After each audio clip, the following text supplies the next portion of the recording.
Okay, we should be live right now.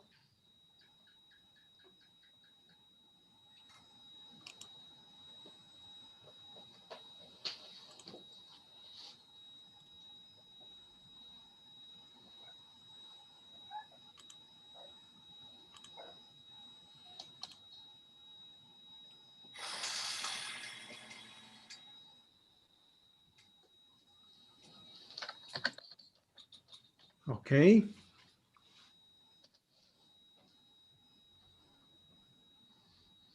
Good. So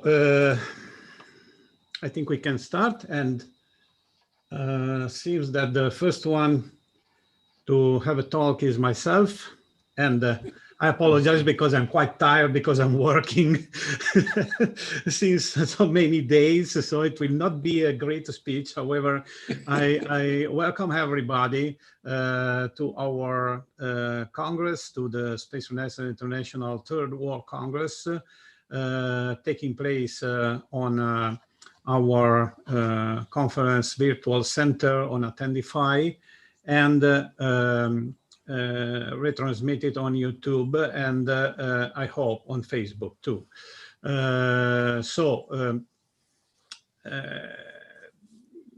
What we are doing here and why we are making this Congress. So we are trying to discuss and choosing our strategy for the next 5 years until the fourth World Congress of SAI that will take place likely in 2025 or 2026. Yes, what we'll be discussing in 2025 or 2026? Will we have consolidated, fully reusable orbital vehicles? Will we have an initial permanent settlement on the moon, working and expanding? Will we have an initial orbital and cislunar economy with first manned industrial settlements?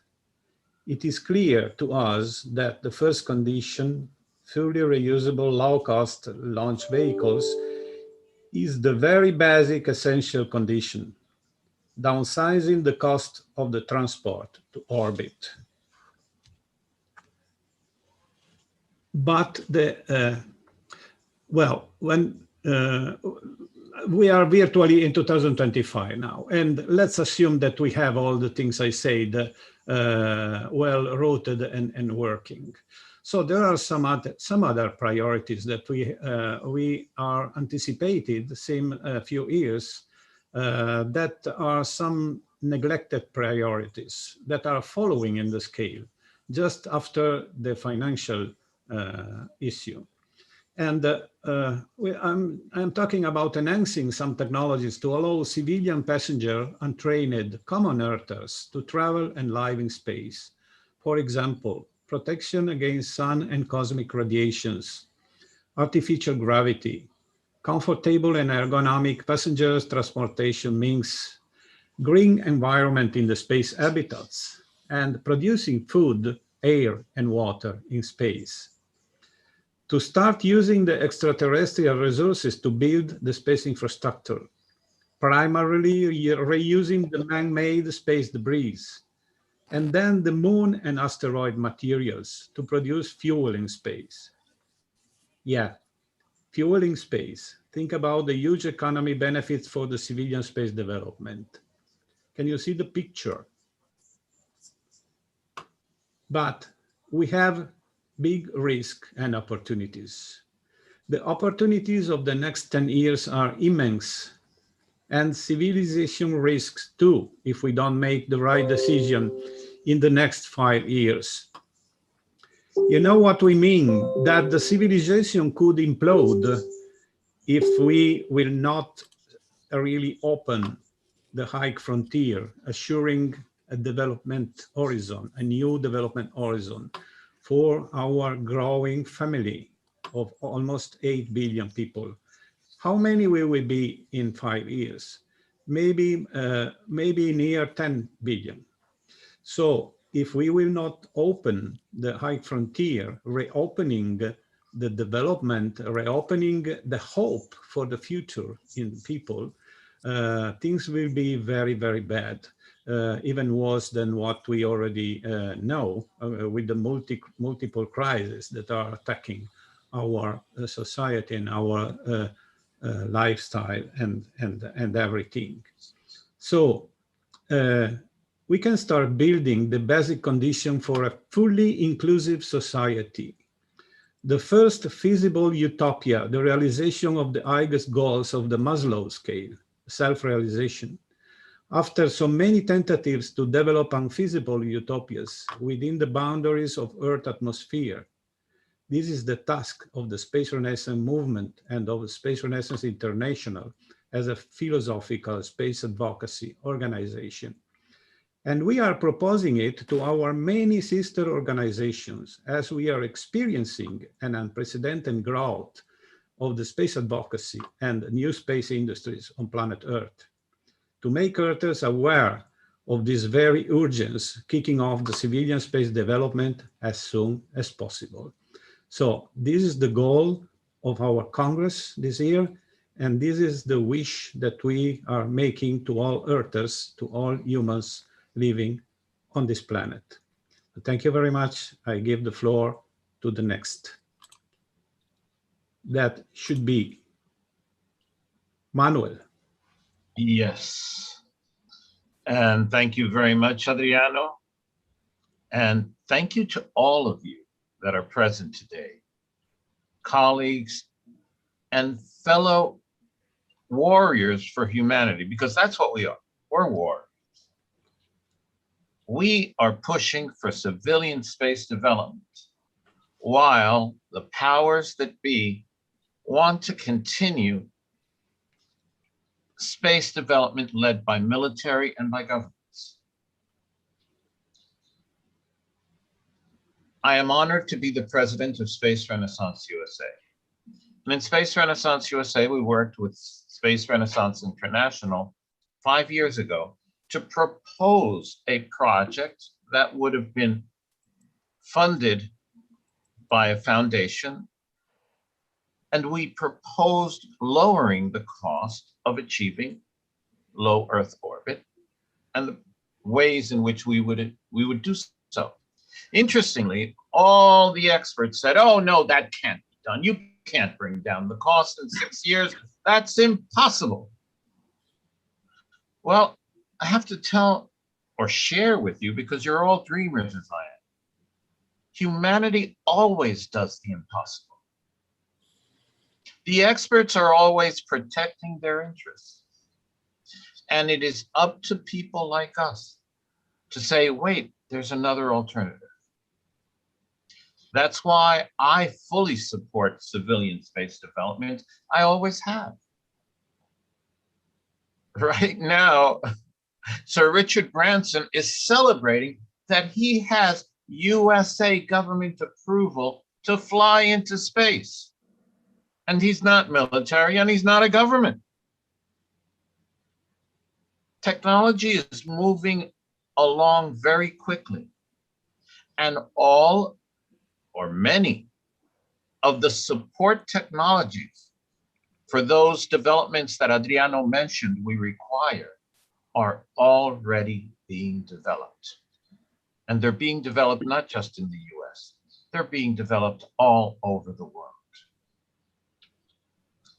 So I applaud all of your efforts, because most of my colleagues here right now, each one of you is working on one piece of the puzzle.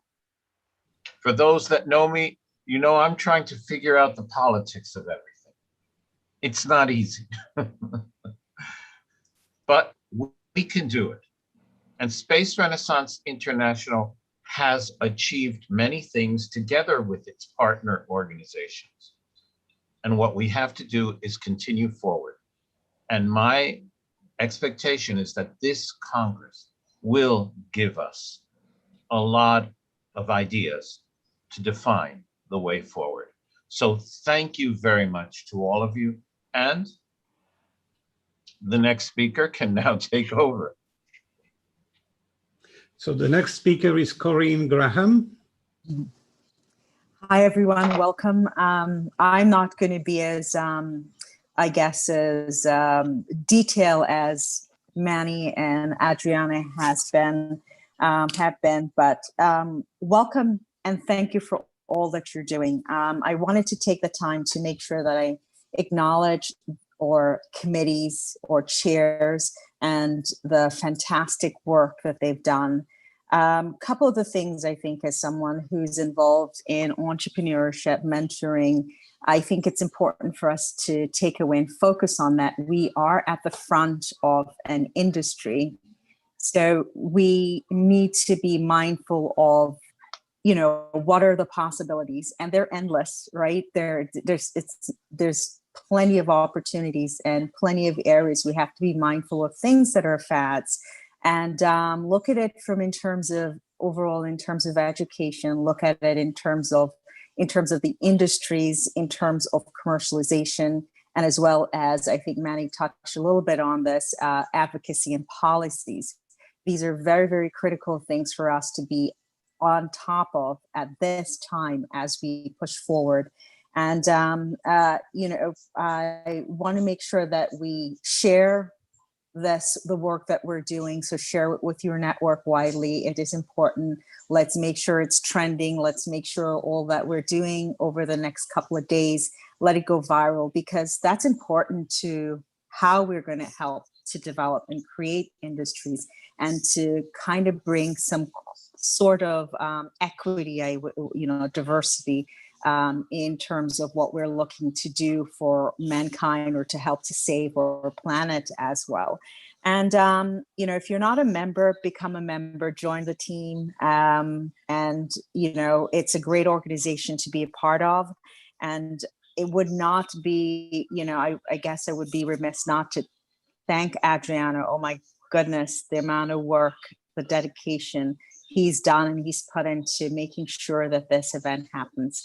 And thank you all for joining. For those of you who are listening, thank you all to the chairs and co-chairs for putting this together, to the speakers. And the topics are really amazing and fantastic. And I look forward, and I hope you enjoy it. So thank you very much, Corrinne.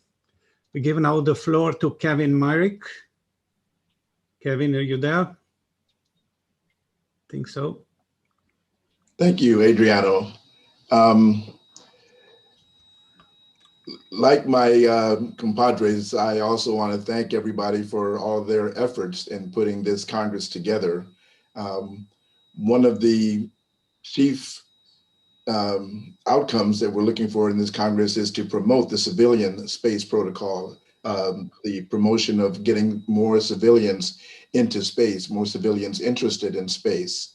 I think that in order to do that, we need to get more everyday people involved in space, involved in everything that's happening in space. One way to do that is to actually be hands-on. The first civilians to actually get involved in space got involved on the side of the first commercial space applications, which is communications. And those civilians were amateur radio operators. They operated amateur satellites, which they built and paid for and had launched and used as part of the amateur radio network.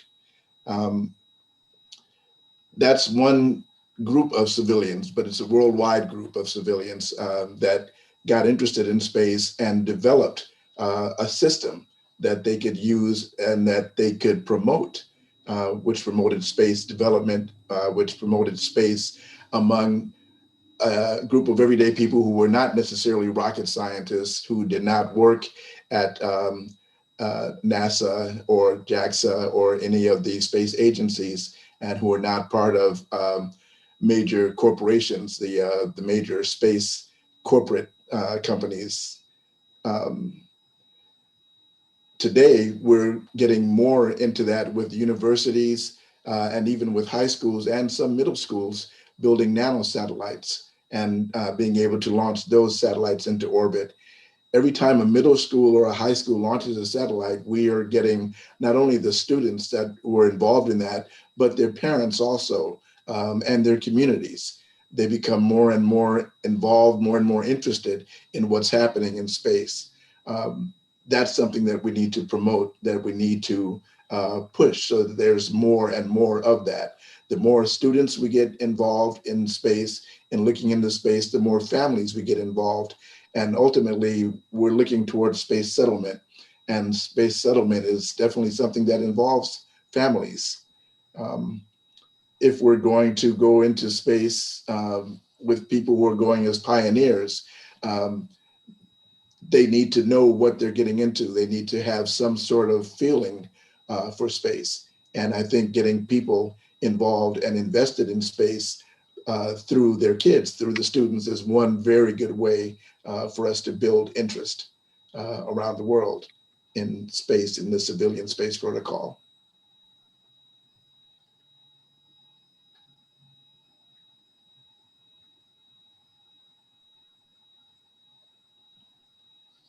I think you're still muted, Adriano. Yeah. Okay, Kevin, thank you very much for your inspiring words.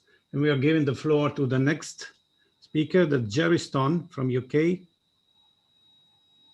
Thank you, Adriano, and thank you. Hello to everyone for joining in this. I'm a freelance space presenter. I've been promoting space exploration for over 50 years. I gave my first talk on space when I was 14 years old, back in 1969. Now, around that time, a group calling themselves the Club of Rome published a report entitled Limits to Growth.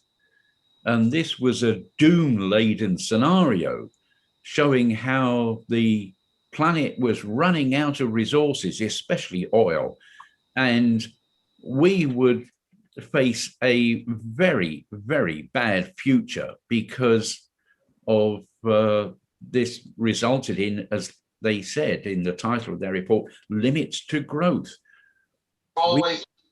We were going to be, and this was a doom-laden scenario. So, yeah, okay, right. However, the whole basis of their report was flawed because they didn't mention space at all. They completely ignored the resources of space. And someone who completely turned that around was Gerard K. O'Neill. Now, Adriano has already mentioned the high frontier, something which many of you will be familiar with. The concept was developed by Gerard O'Neill, who was professor of physics at Princeton, who put a question to a group of new students, and he asked them, is a planetary surface the best place for an expanding technological civilization? And they went away, they did research, studies, and they came back with an answer. The answer was no, not a planetary surface, which means not the Earth, not the Moon, or Mars.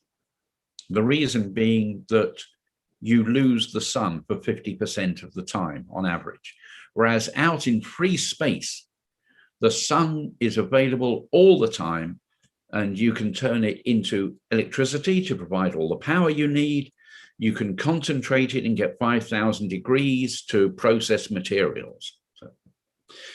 So he went on to develop plans for structures that could be built out in free space. And he subsequently used the title, The High Frontier, for his book. And this is my signed copy, which I still have from when I met Gerard O'Neill back in 1977. I've always been fascinated by this concept, although I prefer the word settlement rather than colonization. And I've taken this to the extent that a few years ago, I set up a project at the British Interplanetary Society because the design of what came to be known as Island 1, a 10,000 person habitat, that was put together in the 70s was deliberately restricted to the technology available at the time. So nobody could say, well, it's a nice idea, but it depends on this and this and this that we haven't invented yet, like Star Trek's transparent aluminum, for example. So it had to be done basically with 1970s technology, and the plans that were put together could have done that. Well, it struck me that in the 40 years or so since then, we've had all kinds of advances in materials. We have some materials that didn't even exist back then.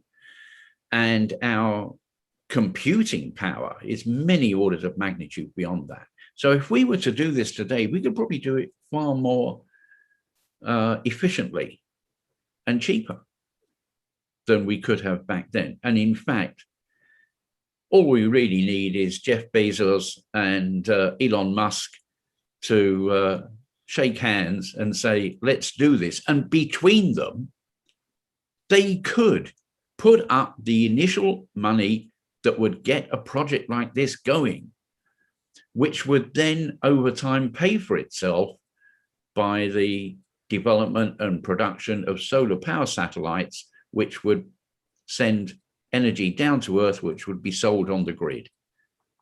So there's something we can look forward to the startup of real space development and usage, because what is needed is that initial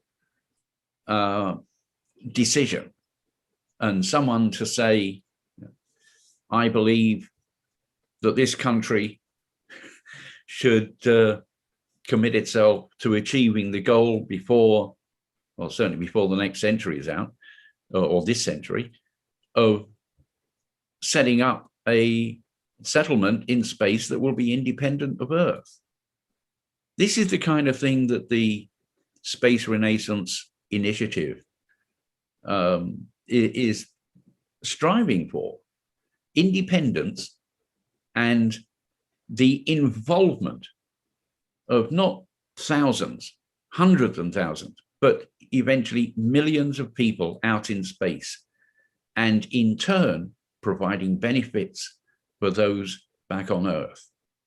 So enjoy the next few days and look out for some pretty amazing presentations, which I'm sure are going to stretch your mind. They'll inspire you, and I'm sure you'll enjoy it. Back to you, Adriano. You're muted.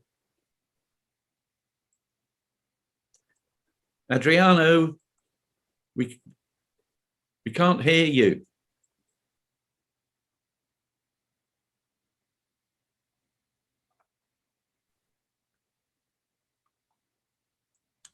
Yeah, okay, I'm here. So thank you very much, Jerry, for your very inspiring words, and to all the friends that already talked.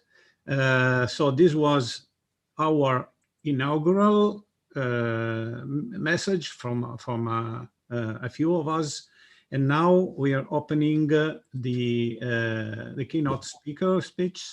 They will have 10 minutes each one. So I think the first one should be Michelle Hanlon. Michelle, are you here? I'm here. Okay, so the floor is to you. Welcome. Thank you so much. And thank you for those very inspiring words. It's kind of hard to follow when Jerry says we're going to have a lot of amazing talks. And here I am with For All MoonKind. I'm just a lawyer. I don't have fantastic technical vision or anything like that, but I do have visions for a spacefaring future and a community in space. I want to start just by thanking you, Adriano, Jerry, Manuel, and Corrinne, because there's so much work put into creating this event and putting this event together and making sure we have the content to share with the people, like Kevin was saying. And I really, everything that you do really does go towards that work, the continuous advancement towards the establishment of an interplanetary society with long-term aspirations for humanity to become an interstellar civilization. It's such a beautiful mission. So thank you for all you've done and all you continue to do. So for those who don't know me, I'm Michelle Hanlon. I'm the president of the National Space Society, current president. Unfortunately, we didn't coordinate our events very well this year. So we have a little bit of an overlap, but I am personally committed to bring NSS and SRI closer together starting today. Nevertheless, you might be interested in an event we're having tomorrow, starting after the SRI Congress. We'll be hosting a debate with the author, Dr. Daniel Dubny, who in his book, Dark Skies, argues that humans should not plan on expanding beyond Earth for at least a few centuries. It's a really interesting book. I will be hosting a panel of political scientists and engineers who will discuss and pretty sure will refute many of the positions that points that Dr. Dubny makes. I hope you think about joining us after the SRI events tomorrow. It'll start again at 3 o'clock Eastern time, and you can find all the links to the National Space Society. But in many ways, Dr. Dubny's book, I think, is almost a gift to people like us, because his arguments about why humans shouldn't be in space are very, very easy to refute. And actually, I think, bring a lot of clarity into how we can make our message stronger and bring more people into our fold of understanding the importance of space for humanity and the importance of humans going into space for humanity as well. So I'm also a space lawyer. I teach aviation, drone, and space law at the University of Mississippi, where I'm the co-director of the Center for Air and Space Law. There we focus on the laws that we need now to support civilian communities in space. We're really looking at what can we do as lawyers, as regulators, to enhance the human experience, to create the foundation that will create a human community that is not a dystopia, that is not, hegemonic, that is truly bringing, we're not going to be able to, we're very realistic, humans, there are good humans and there are bad humans, and there are humans with bad characteristics. We're all going to end up in space, right? We're not just going to pick a few good ones. So, we have to recognize that we're not creating utopias. We're moving into space, and hopefully it will help us be better people because we will have expanded our knowledge of the cosmos.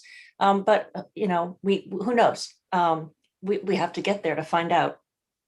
Finally, I'm the co-founder of MoonKind, the only organization in the world committed to protecting our history in space. Think about things like the Luna 2 landing site, the first ever human material to land on the moon, to land on another celestial body. I mean, that is incredible. Who knows what's left there?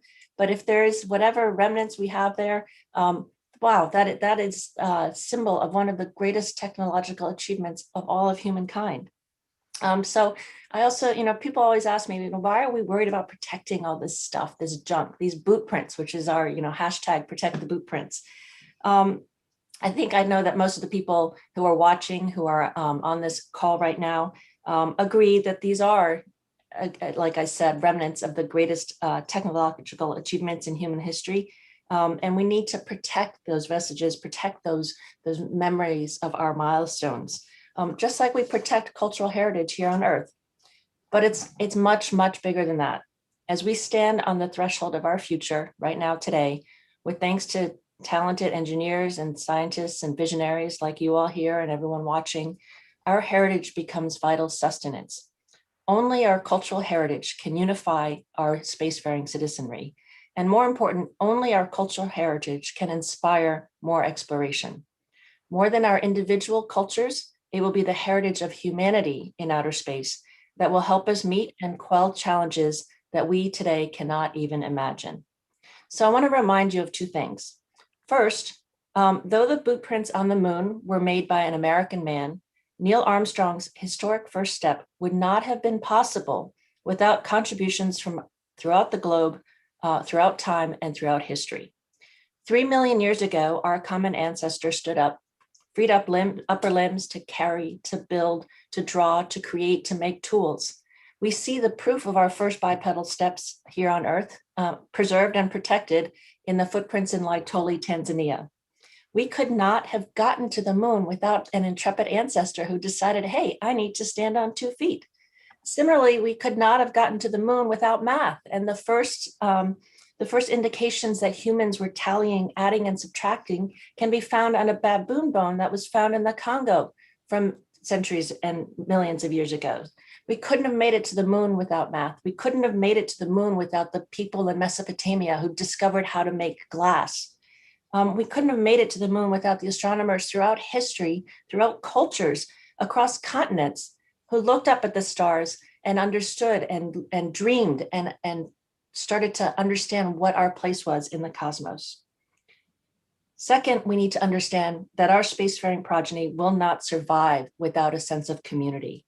I like to point to the path of the Polynesians. It's very, very much, they looked at a horizon very much the way we look at space today, right? They were on little islands in the Pacific. They couldn't see beyond the horizon. All they could see was water. You know, we can't see beyond our orbit. All we can see are stars. And yet they built boats and went from island to island, just like we're building spaceships and spacecraft and going. But they didn't just take their humans, right? They took with them their understanding of agriculture. They took with them their traditions. They took with them their culture. That's what we need to do in order to be successful in space. And that this will unify our future in a way that we have not been able to do so on Earth.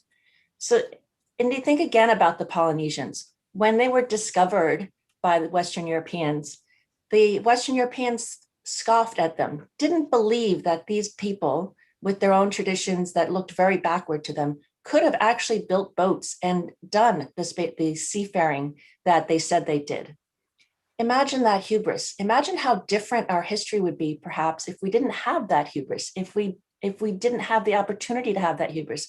The Western Europeans could have learned so much, not just from the Polynesians, and the Arctic explorations, we've seen it with the Inuits. So this is something, as we unify our culture about and understand our universality, that we take with us sort of a different union into our history. It's just so important to recognize all of our human history and all of the tremendous contributions by our collective ancestors.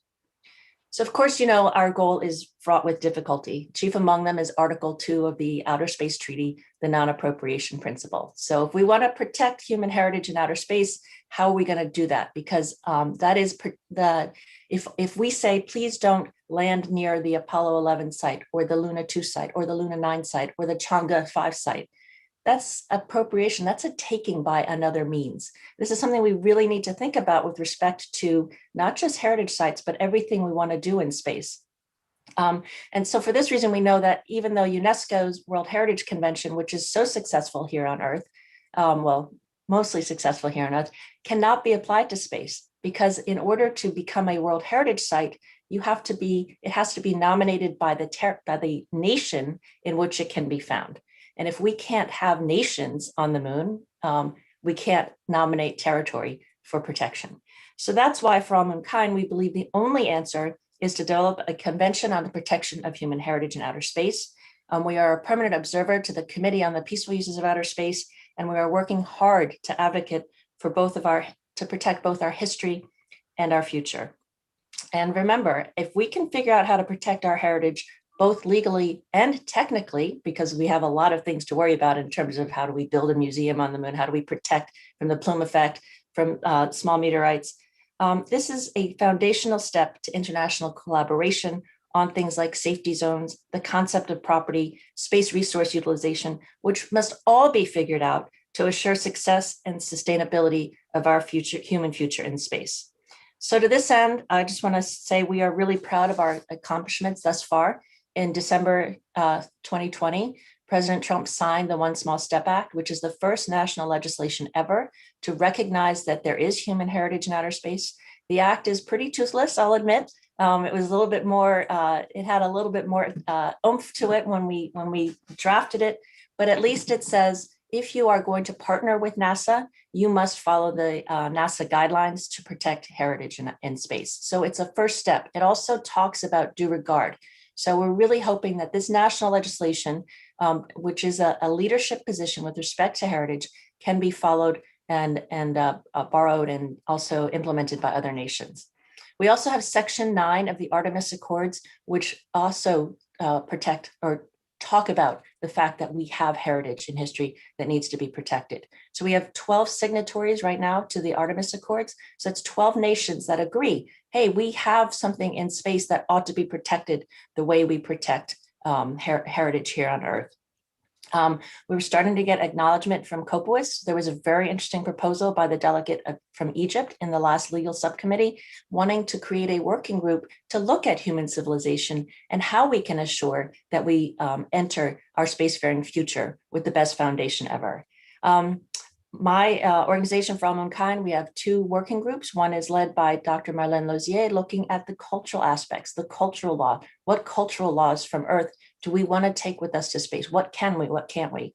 My working group on space law aspects includes consideration of planetary protection principles and understanding, do we need to protect more than just biological things? Should we be thinking about other things that need protection, like heritage?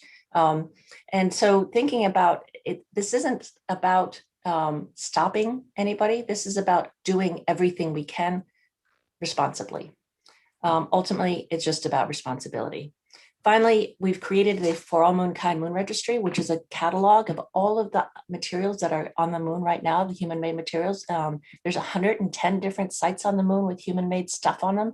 And we've created this catalog so that everybody can embrace that as human heritage, as universal heritage. And we hope that this free website will be used in schools around the world and allow everybody, from students everywhere, from Ghana to Alabama to China to Indonesia, embrace those boot prints as one of their own and as their own inspiration.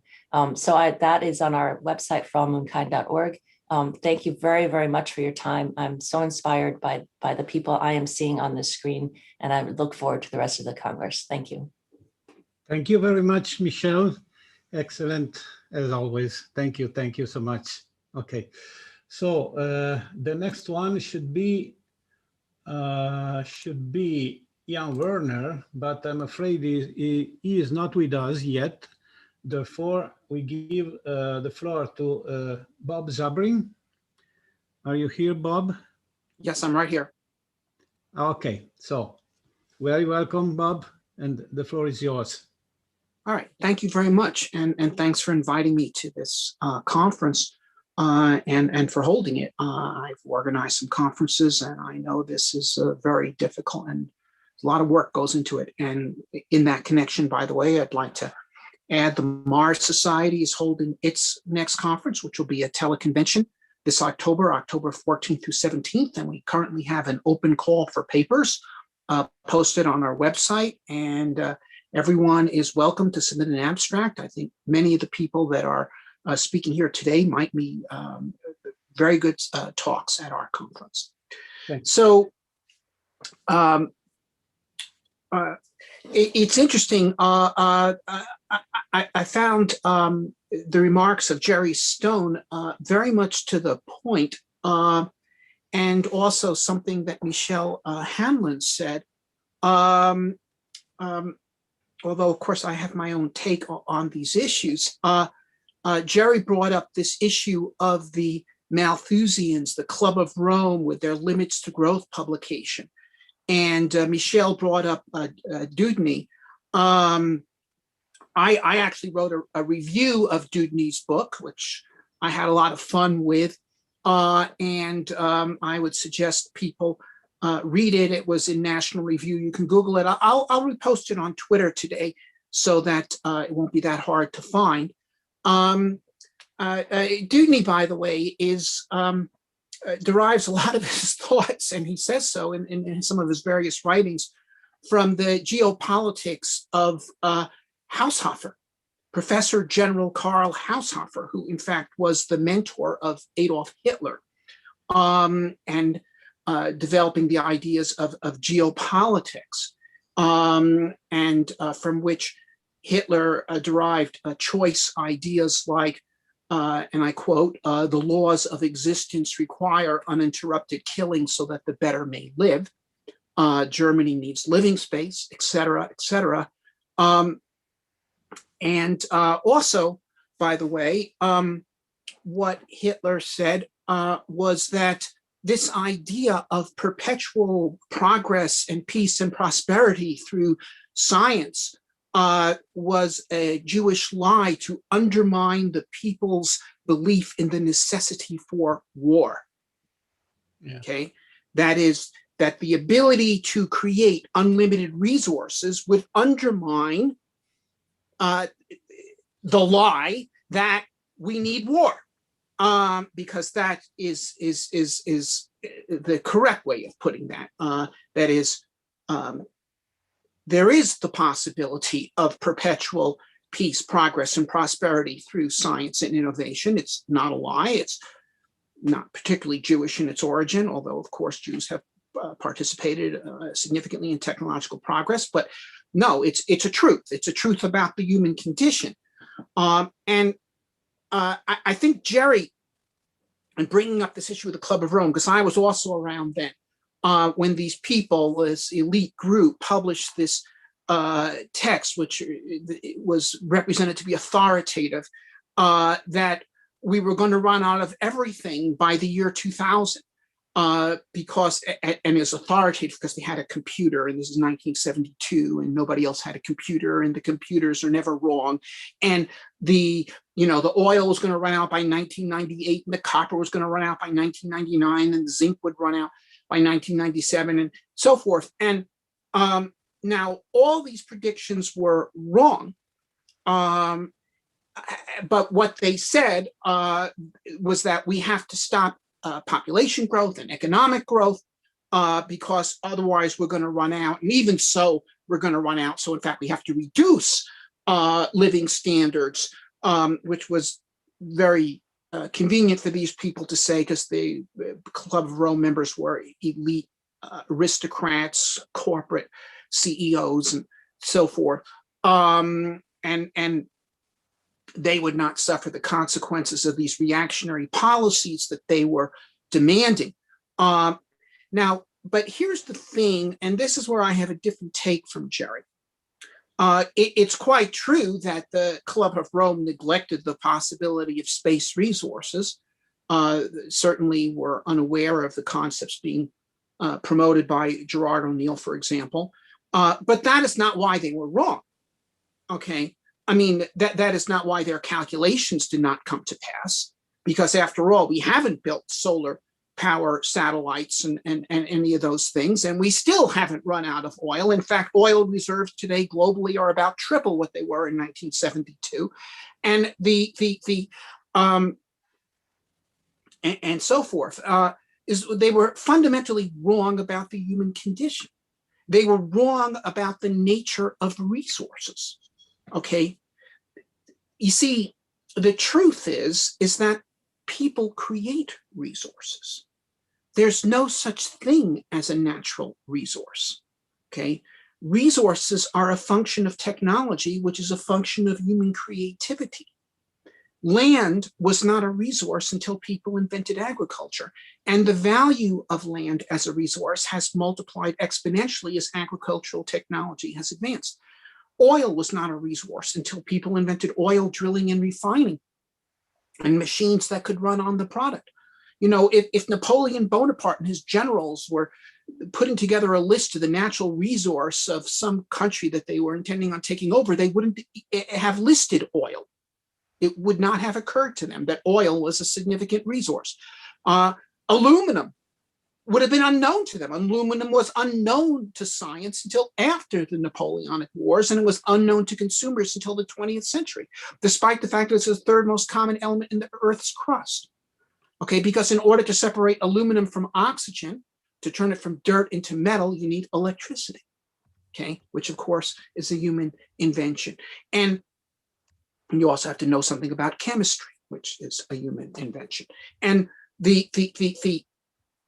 of course, uranium, they wouldn't have listed uranium. Uranium was not a resource till we invented nuclear power. And deuterium is not a resource today. You know, this coffee cup, it has a certain number of calories in it that I drink, but in fact, the water in the coffee has as much energy as 350 cups of gasoline if you were to use the deuterium that is in the water in a fusion reactor.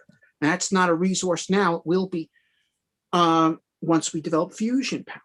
So now here's the thing, and this is the key point, and here's where I think Jerry is in the right ballpark, but where I have a somewhat different take. I do not believe that the Earth's resources are limited in any way whatsoever, okay?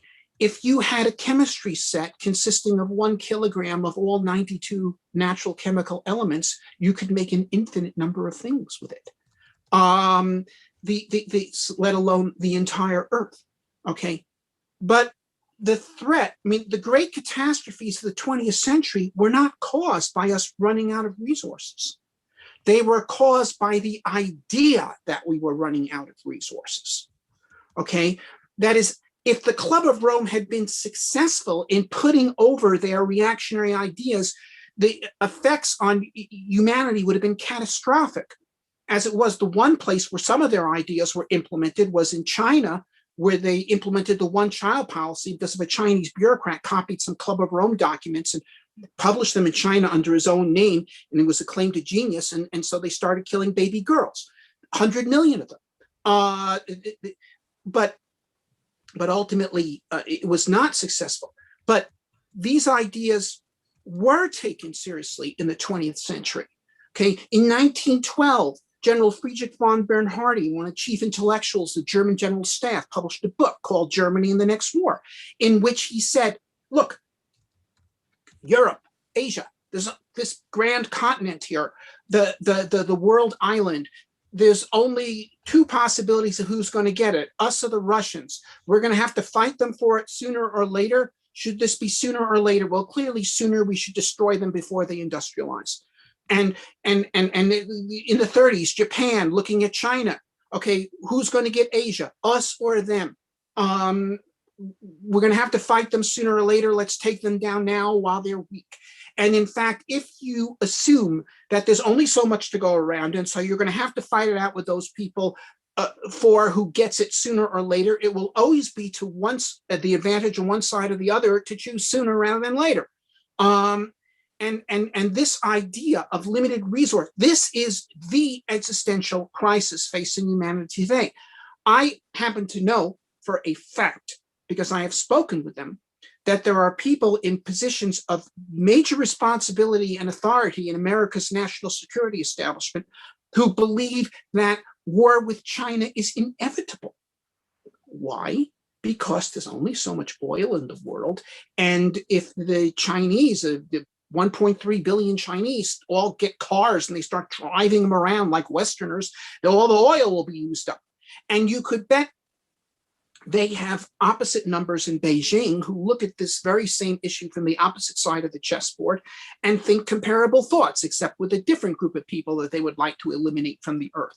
Now, now this is a fallacy. It is a fallacy that the world's resources are limited and that the nations are in a struggle for existence over limited resources, was the fundamental ideas of geopolitics of Haushofer, the mentor of both Toomy and Hitler. It's wrong, okay, because resources are human creations. The more people, the more inventors, the more inventors, the more inventions, and inventions are cumulative. And this is why, in fact, the standard of living of humanity has gone up as the living standard has, as the population has gone up, not down.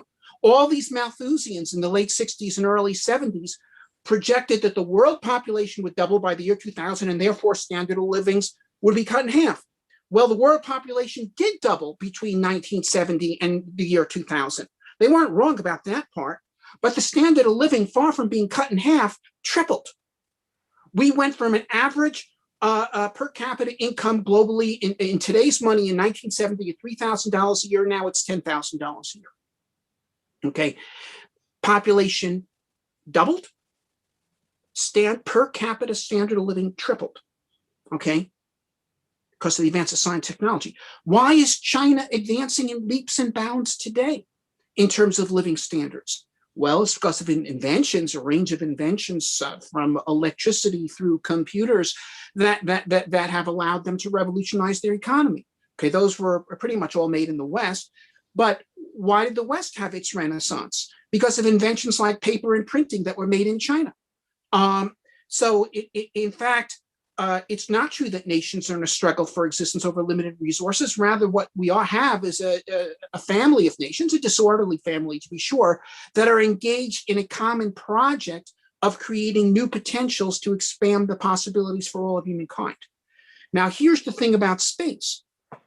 Okay, we were able to defeat the projections of the Club of Rome not by accessing space resources, because aside from making use of space as an arena for communications and remote sensing, we actually haven't made that much use of space resources so far. But nevertheless, people still believe this nonsense.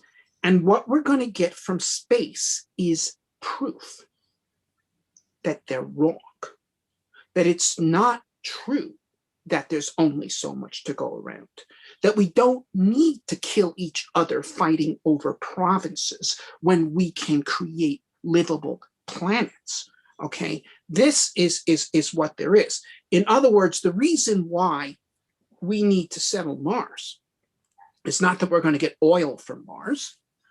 Martian civilization may, and I believe will, produce a multitude of inventions that will contribute to the progress of humanity and therefore expand human resources, as all sorts of nations have. I think a frontier nation like Mars will be driven to be a disproportionate contributor. Okay. But what we're going to get is truth. The truth that there isn't only so much to go around because the Earth comes with an infinite sky. And working together, we can throw it wide open. So that is what I believe. I do not believe that the Earth's resources are limited, and I do not believe that we should promote that myth. I think what we should do is show the Earth's resources are vast, and the universe's resources are vaster still. Thank you. No, thank you very much. Thank you very much, Bob. A quite good speech that I can share 100%. And of course, we are not. Just let me say, I beg your pardon to make a short comment because I cannot avoid it. We don't choose among the different strategies. The important is that we are going outside. So I like the idea of colonizing Mars. I like the idea of making on-air orbital cities that can be done in Mars orbit as well. So it's not only a matter to make these things in the Earth or cislunar space. We can make it in the whole solar system. But I don't want to discuss this. Just a few words because I don't remember, but I wrote it in my thesis 1 document for this Congress, that is the status of civilization and perspective of expansion into space. There was an Arabian politician who wrote that the Stone Age didn't end because stones were finished. So the problem is the oil age will not end because oil is finished. It will end because of the environmental problems. The degrade of the decay of the quality of life. That's not exactly the same thing of the richness, but the quality of life where we are growing inside. When we are growing inside the closed system, the quality of life is decreasing because we have, with the same materials, we are trying to generate more food and more water and more air and so on. And the science can do it, but up to a certain limit. So the problem is to going outside as something to do with the evolution of the civilization. So the Kardashev type 1, type 2, type 3, where I know that you, Bob, you added one criteria to the Kardashev paradigm, because he only talks about exploiting the energy of own planet or solar system or galaxy, and you added another criteria that is exploiting the resources of own planet, solar system, galaxy.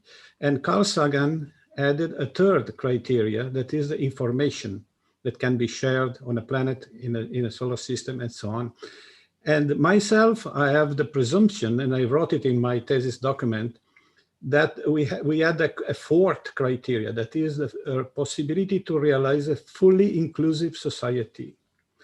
That means the possibility for 8, 10 billion, 1 trillion people and more in the solar system to develop their highest goals, the Maslow highest goals, that is self-realization. That means that everybody will have the possibility to be rich. And this is a utopia, of course, but maybe the first feasible one, because the past utopia were trying to realize in a closed environment with a limited quantity of resources. And that is why they failed. And we are thinking about what to do. Only expanding into space is the possibility. And we have this possibility to kick off now. So it's very, very important that you, me, Elon Musk, Richard Branson, Jeff Bezos keep on working with their different, they are entrepreneurs and they have different strategies and goals. Elon Musk wants to make a city on Mars, and Jeff Bezos wants to build industrial infrastructure in the geolunar space. They are both good. And so we have to, as a non-profit space advocacy, we have to support their efforts. So this is what we are trying to do, and we are calling all our sister organizations, space advocacy organizations, to try to join together on a few selected goals that we can share.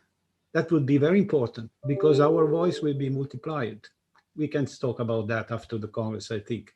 There is a number of associations that we would like to talk together and try to build a united force, you know, in order to have more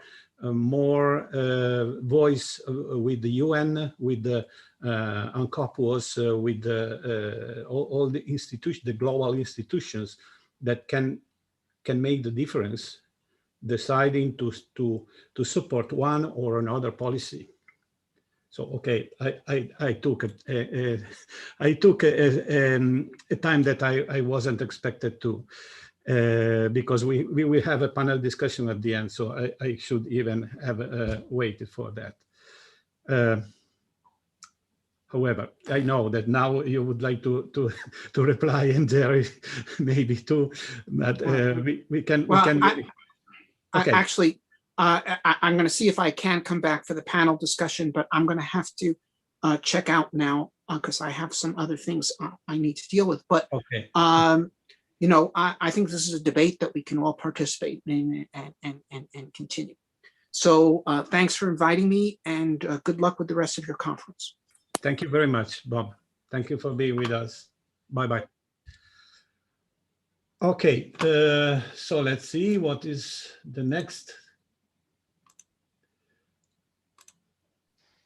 The next should be Rick Tomlinson, but I'm afraid he didn't join us so far. So we have Jp-Jewell. Hello, everybody. Hi. Thank you so much for inviting me. I do have some slides, so I will share if that's possible. Let me see. Okay. All right, just let me know if you can see my slides, and let me make it into a slideshow. And I would like to take it out of the geopolitical conversation and focus more on how do we bring on the more people into the conversation, and not only just talking about it, but action, right? So how do we bring in the individuals or the communities that are not really embracing space exploration? And I think that is something that has always been a challenge and still is a challenge, even though now with the at the juncture of our civilization here right now, where the opportunity to open civilian and commercial space, and having the real reality of individuals who have not trained in certain areas to qualify to be astronauts and then to go into space is actually happening. And for me, just introducing myself, I'm Dr. Susan Jp-Jewell. I actually, at 7 years old, saw Neil Armstrong step on the moon. So, 51 years later, I'm still stuck in low Earth orbit, or humanity, and only literally 500, a little over 550 humans have actually gone into space, as we define as space, past the Kármán line. And I'm thinking, I wanted to go to space when I saw Neil Armstrong when I was 7, and I still do.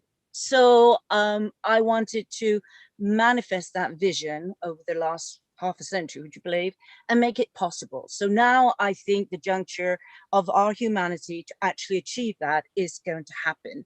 And then we look into the next decade, the next 20 years, and actually seeing within our lifetime, humanity stepping foot, not just a few, elect few, but a community to literally live in space for permanence, right, on the surface of another celestial body, whether it's going to be the moon as a test bed, or eventually, which is our goal, is, building a community to have permanence on the surface of Mars and beyond. And so this is what we're doing. So I'm really going to focus right now, on training the next generation leaders. Obviously, when we want to use the conversation of space, and it's not about moving out of Earth, it's literally using this experience to also innovate and develop new technologies to enable us to do that. But I think the direct connection, and ultimately is what we're trying to do, is how do you improve life on Earth for billions of people and improve spaceship Earth? And that is really the essence, I think. So with that, this is what MMAARS is about. It's, and we incorporate the moon and Mars, because it's very strange how we always, as humanity, when we sort of like segregate. We like to put things in boxes. So when we only talk about Mars, or we only talk about moon, then people don't want to engage if they're only interested in the moon or interested in the Mars. So we just said, okay, it's humanity, it's humans in space. So when you have humans in the loop, it's all the same, the basic, concepts and principles, technology to enable us to survive and thrive. So it doesn't matter if it's moon or Mars. But yes, we're an academy, and also we're a research institute doing very high-tech frontier innovation, R&D, and frontier exponential technologies. But so for us, it's not about space and leaving Earth, which I've always over the years have said, well, with so many problems on Earth, why do you want to go and leave Earth? We need to solve problems on Earth. Well, it's quite conversely, where you go into space to solve problems for Earth. So we use space and astronautics as a conversational starter, and to get people curious and engaged with us. So once you have their attention, then you can have that conversation. It's also inspiration, it's innovation, of course, and education. And I think education, not in the traditional way, but the new way that we think that how we disrupt education, and that's experiential learning. When you not just talking, but you're doing it in action, and you're giving people, individuals, that opportunity to actually have the experience and experiential learning. And yes, ultimately, it has to have social impact. So the whole idea of inclusivity, diversity, equality, the UN SDG, is very fundamentally, integral part of what we're trying to build and have been doing. So when you come in, and I think this is what's so unique, is the fact that you come in, you can learn virtually, but you also have the opportunity to come and apply what you learn in our sort of analog astronaut training missions. And we have built the low fidelity here in the Mojave, and we've gone to austere environments in Nepal, we'll be going to Everest. The point is that, it's great to have an intellectual discourse, to learn from a traditional, having these discussions, learn the technical, skills, but then people are more interested to say, can I actually, the acquisition of the knowledge and skills to apply it in a practical sense. So what is a better way is to say, okay, come in and join a mission, a simulated analog mission here, as though you're simulating, you know, you're living on a surface of Moon or Mars. You're working with a crew, you're going to apply all these concepts, you're going to apply all your skills that you learned in a practical sense. And so this is kind of what we have been doing since 2014, developing our analog from low, mid, and high fidelity missions. And I don't know why it's doing this. So, oh goodness. Okay. Let's go back. So quickly then, here also we want to build a community. So when you finish training, then what else can you do? Well, that's what we want to offer, is building a huge community of everyone, right? Spaces for all. So you can come in, be part of this expanding community and have all these opportunities. Opportunity is the key. You know, financial issues is always a challenge for especially, you know, individuals that don't have the capability to join these, you know, what we call extracurricular training or activities. So we offer scholarships, mentorships, internships. It's being part of a community. And if you offer these opportunities, more people will engage. You know, and so also you can train, and the idea for us is to train the first commercial astronaut corporation or entity, where you will now have the opportunity in your lifetime, especially the younger generation, to be part of the commercial space, the civilian space, and actually being able to realize that you can go into space. And that is what we want to do in this MMAARS. And of course, being an R&D, we do a lot of publication, we present our work, which is part of the whole, you know, building your resume, building your experience, building your connections. So here, it's also about learning that sort of the overfuel effect that Frank Wright, you know, coined, is the, you know, astronauts looking back at Earth and this sort of transformational, from a sort of holistic transformational, spiritual, psychological. Well, it's really for us is when you go into the these training, whether it's especially in the austere environments, it's also the overfuel effect from the Earth perspective. So when you come in, you literally have this sense of the inner space transformation and learning how survival skills and medical skills. All this is not only for you to train if you want to be an astronaut, but also these are skill sets that you can put in your toolbox for your life journey here on Earth. And so we offer virtual training, which is, you know, which you can now engage, and we have with anybody, anywhere, as long as they have internet, they can come in and train as a virtual astronaut and then engage in our in-person missions, whether as remote teams, or they can come into the mission. And this has been very successful since COVID last year that we've deployed. And it's really a great way to give opportunities as an introduction to what is astronautics, what is space, what is innovation, what's all these technologies, right? So we primarily focus on exponential technology. And then here also coming in, using technology like, you know, spatial computing, the augmented reality. This is something that we're going to be launching later this year. Multiplayer, come in as a multiplayer digital astronaut in crew teams, and gamifying the learning experience. That is what it's about. This is the new paradigm of education. This is when we can bring in the young generation and say, hey, want to be an astronaut? You don't need to literally have to, you know, be at, you know, go into space. You can come into a virtual space and learn and be part of the crew. So that to me is the future of experiential learning. And so here's a picture of our base camp. We're building the Mars base out here in Mojave Desert, literally 40 minutes from the Mojave Spaceport. And when you come in, and it is a curated training program. And here are some images of all the activities when you come in as a crew. And then here is where since 2016, we've developed these training missions. And now you see on the right, that's what we're building, a MMAARS base, literally to have over 100,000 of our graduates that will be able to live for 6 months, maybe up to 3 years in full isolation or isolated, confined environment in our base here in the Mojave. And that to me is the sort of moonshot thinking, where you need to test your hypothesis, or you need to develop the standard operation procedure. And even fundamentally, how are you going to govern, right? Space governance. What kind of system governance you're going to integrate into your into your community? You've got to do this from a scientist perspective. You've got to prove, and you've got to validate your hypothesis and your technology. Before you deploy and you launch thousands of people into space and say, okay, get on with it, that's not going to happen. The human factors is a huge challenge that we still need to figure out for, and to build the mitigation countermeasures. So that is really the moonshot, why we want to build the first analog Martian lunar settlement here, community here in the Mojave, and test it out.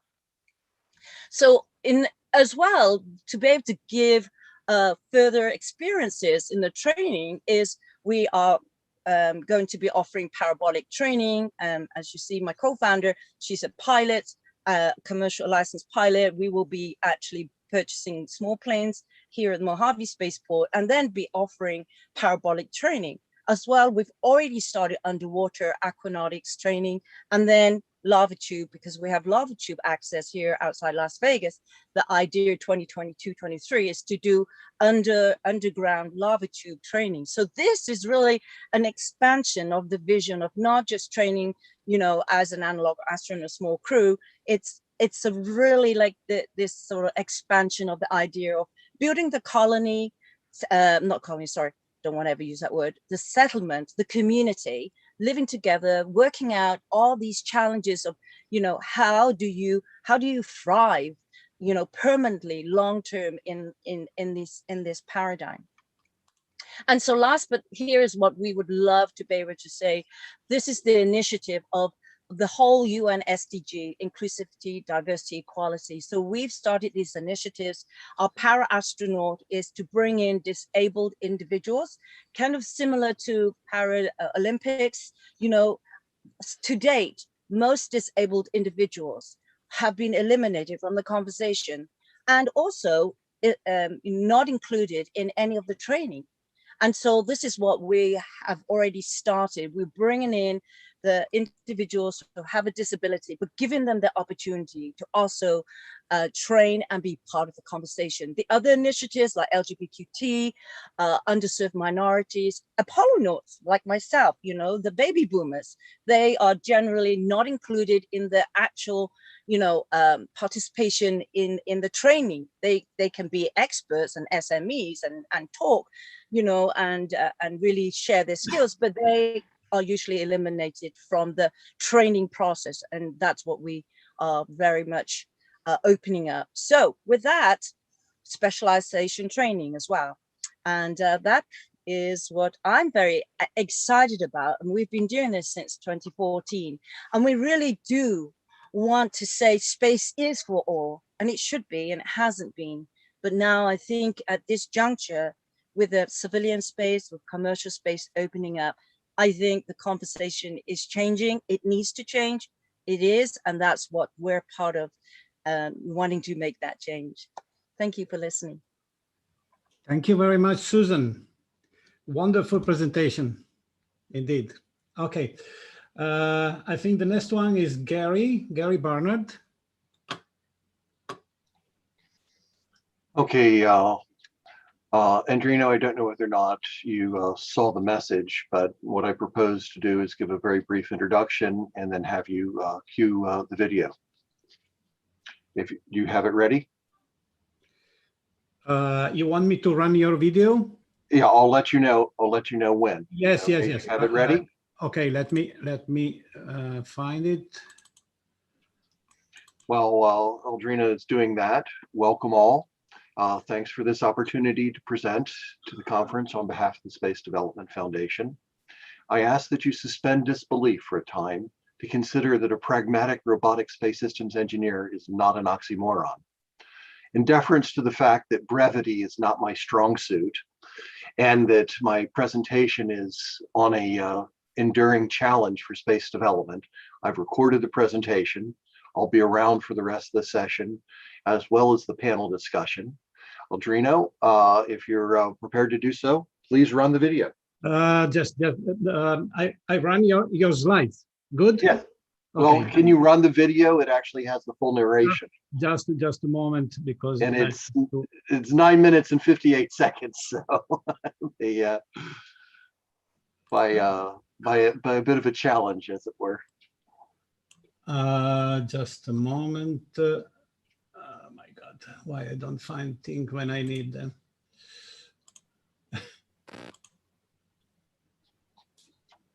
Forgive me.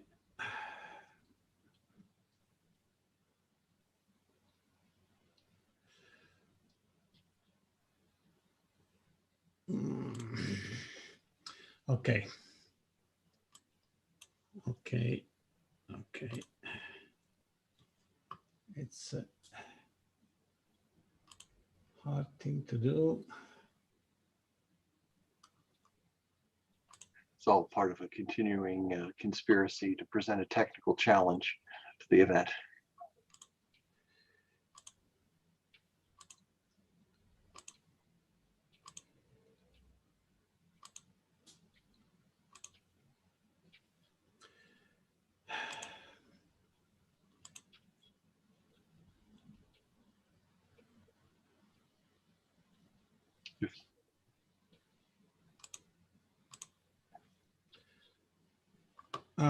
If I don't find the video, If it proves complicated, just put up the slides. May I run your slides, maybe, and you can. Yeah, just bring up the deck. I'm happy. Okay. Okay. So just a moment. That I will go back to the slides. This is the best thing to do.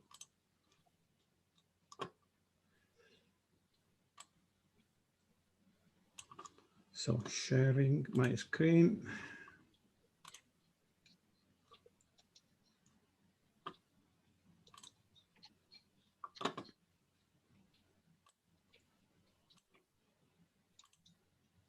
I can go ahead and put in full screen mode.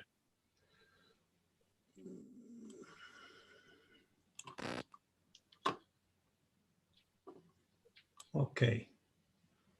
Now. Ready? Yes, you can go. Okay, great.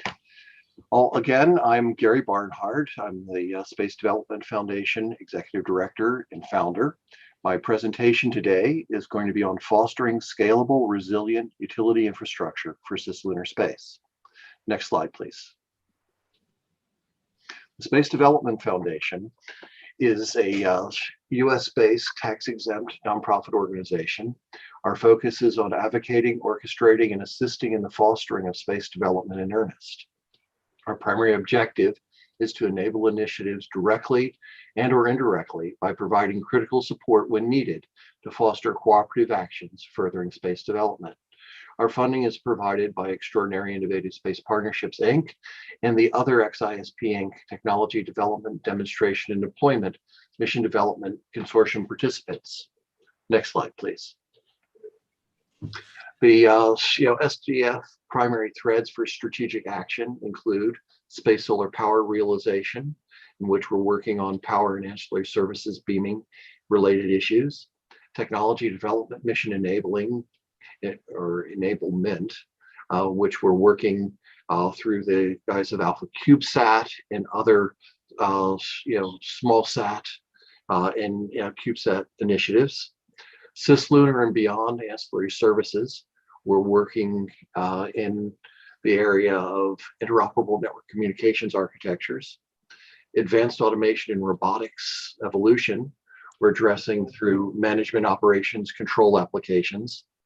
Advanced propulsion strategies through our mission development related to the halfway to anywhere mission.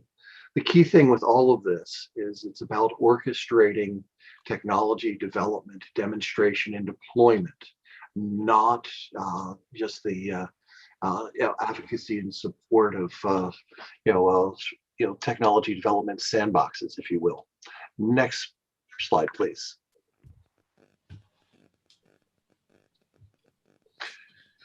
Key aspect of this work is understanding the problem and solution space. There are a couple heuristics that are key to this. What you can learn to do really does matter. Space development provides humanity options which we would otherwise not have. Secondly, why you're doing it can matter just as much, if not more. The consequences of extinction level events are irreconcilable. Bringing new sustainable resources, energy, materials, and habitable area to the table for use in space and on Earth for the dramatic betterment of humanity provides options for a positive future.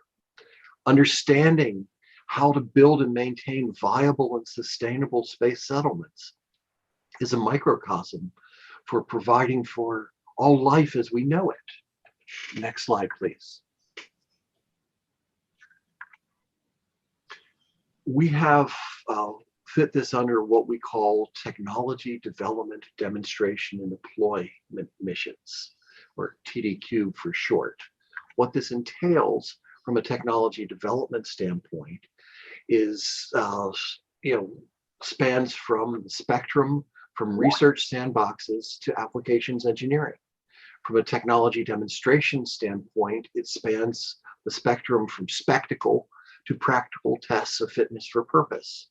From a technology deployment standpoint, it spans the spectrum from supporting the first uses of a service to fielding scalable, resilient, sustainable utility infrastructure. The bottom line is that effective TDQ mission development entails combining technology push and mission requirements pull to realize new capabilities. Next slide, please.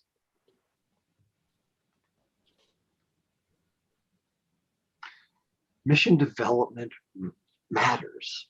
Successful TDQ missions need to be biased towards success by design. They need to define both the problem and solution spaces.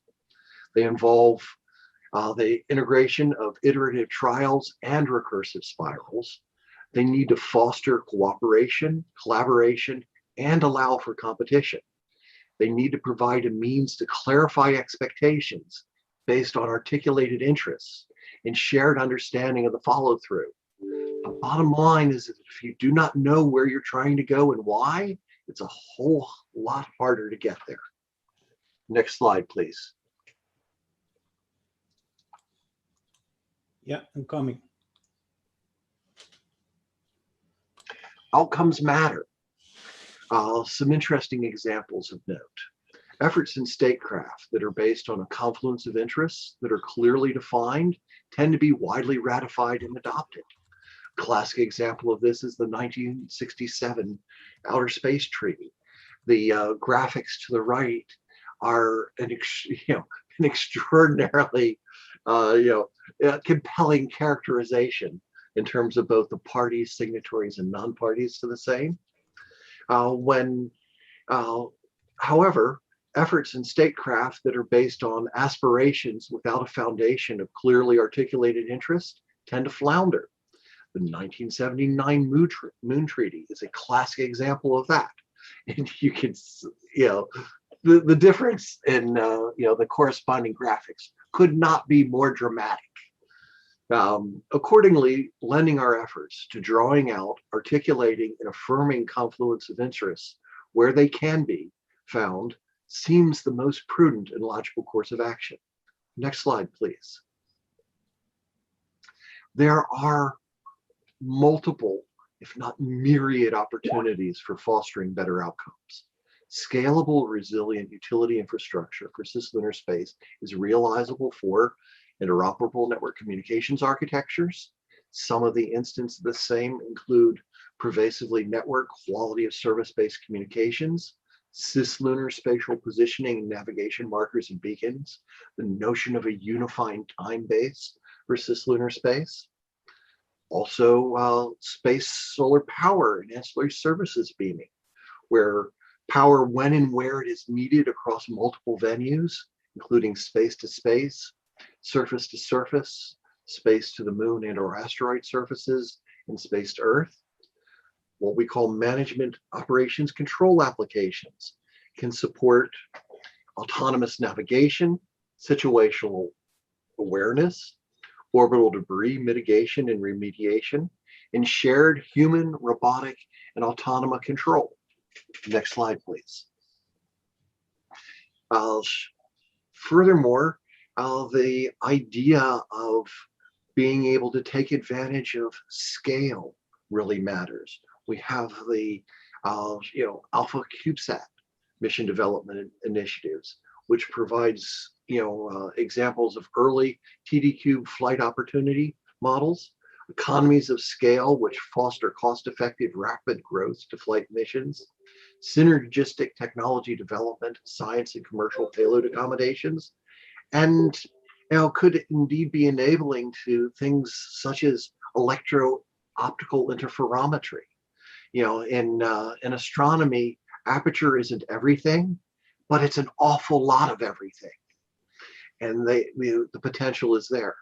Another mission development element is this notion of halfway to anywhere.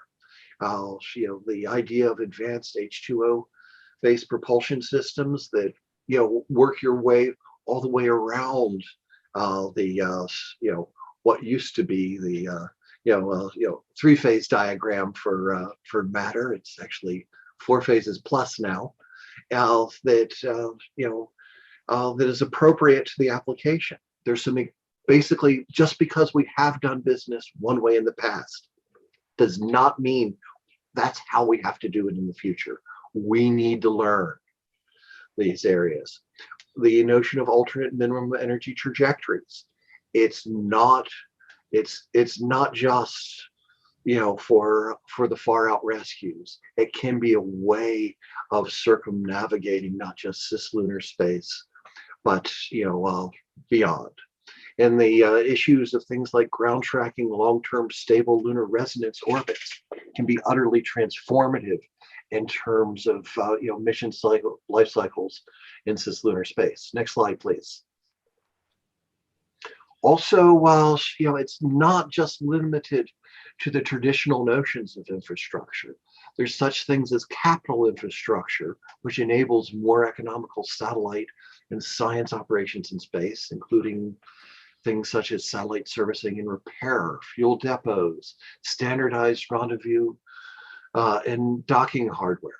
There's also the idea of commodities infrastructure, enabling practical and sustainable. Wow, you're trying to see whether or not you can get me dizzy there, Adriano. Commodities infrastructure, which enables practical and sustainable human activities in space, including air and water production from asteroid and lunar resources, agriculture and food production, recycling systems, commodities production for daily living, things like clothing, cleaning products, and personal hygiene products. We're going to need toilet paper and toothpaste and any number of other things. And there's a myriad of more potential opportunities for fostering better outcomes. The bottom line is this model of TDQ missions can help foster scalable, resilient utility infrastructure for cislunar space. Next page, please.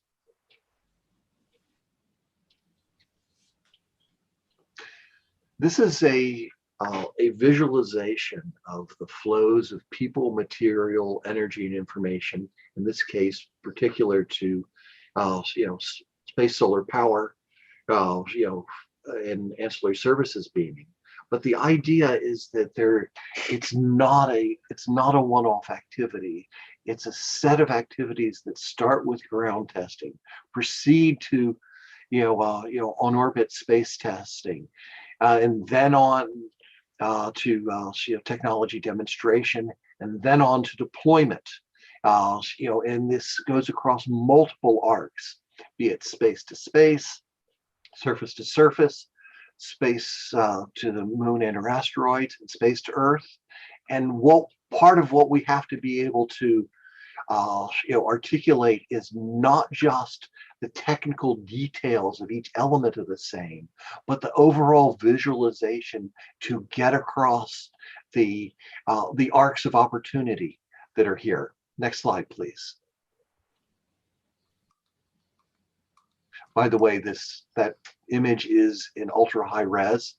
Hopefully, if you go through and call up the slides directly, you'll be able to take advantage of that. In terms of next steps, With respect to interoperable network communication architectures, what we can do is support the cooperative orchestration of interoperability practices and standards.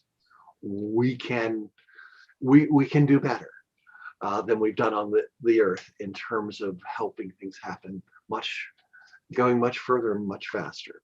With respect to space solar power and ancillary services beaming, supporting early TDQ missions to enable technology across all of the venues. There isn't an order of precedence where you have to do one venue before another. We need to find the venues where we can do something real with the tech as opposed to just talking about it and studying it to death.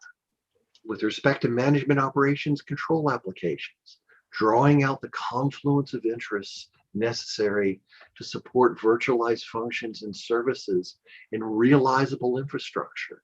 This is an extraordinary challenge before us in terms of the relationships between humans, robots, and autonoma. We have to make shared control work, or it is absolutely at our peril. With respect to the evolution of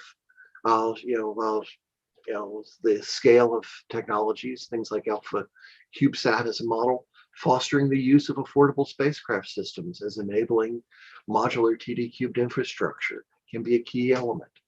And with respect to halfway to anywhere, we need to foster the enablement of cislunar logistics infrastructure. Next, please.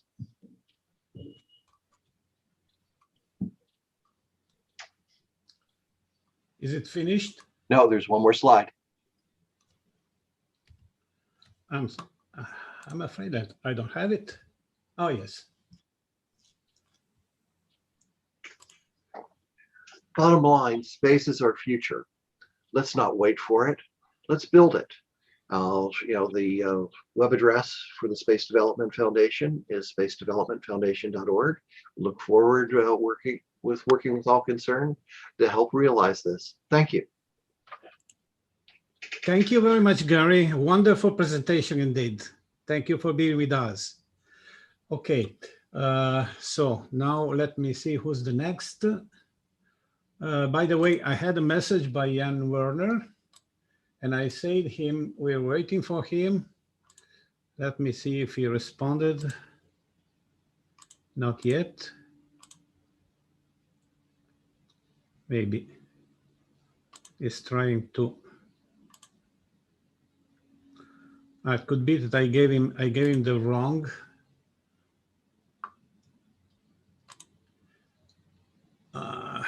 No, it was not the wrong. Okay, let's go ahead. So we have now Joe Pelton. Joe, are you? Yes, I'm here. Hi, Joe. So Hi. What do you want me to do? To run your slides? Yes, but just a second. I want to say a couple of words. First of all, thank you to you, Adriano, and Kevin for all your hard work to make this a success and all these exciting presentations. I just want to make another statement of that. I want to sort of build on some of the statements that have been made already by Susan Jewell and Gary Barnhard's last comments in terms of we need to, I think, within the Space Renaissance International, build a broader coalition. And so that's what I hope to be working with Susan and you and other people to build a greater alliance of space organizations to make some of the things that we're talking about today happen. And I hope that our ACES initiative can make that happen. So I'm not sure what's happening. Just a moment. I will share. If you can bring up my first slide. Today, I'm going to be talking not so much about exploring safe space, but to use space technologies to actually not only save Earth, but also perhaps to do some new and exciting things with Mars. And so my talk is really how to save human civilization and safely not necessarily colonize, but at least give Mars a breathable atmosphere over time.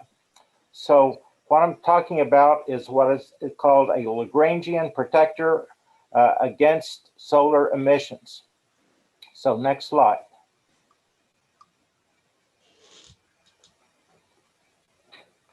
Earth now faces many cosmic threats, potentially hazardous asteroids and comets, space debris and Earth orbit, and now we even have to start considering lunar orbit debris. We have issues that I'm going to be coming back to in terms of massive solar storms and especially coronal mass ejections, black holes, galactic events such as supernova, antimatter, and more. But to me, the two most urgent issues involve coronal mass ejections and solar storms and orbital space debris. And the idea of what can we do about it to defend against coronal mass ejections, and also how such a attempt to build what I call solar shields could provide great opportunities for Mars. Next slide.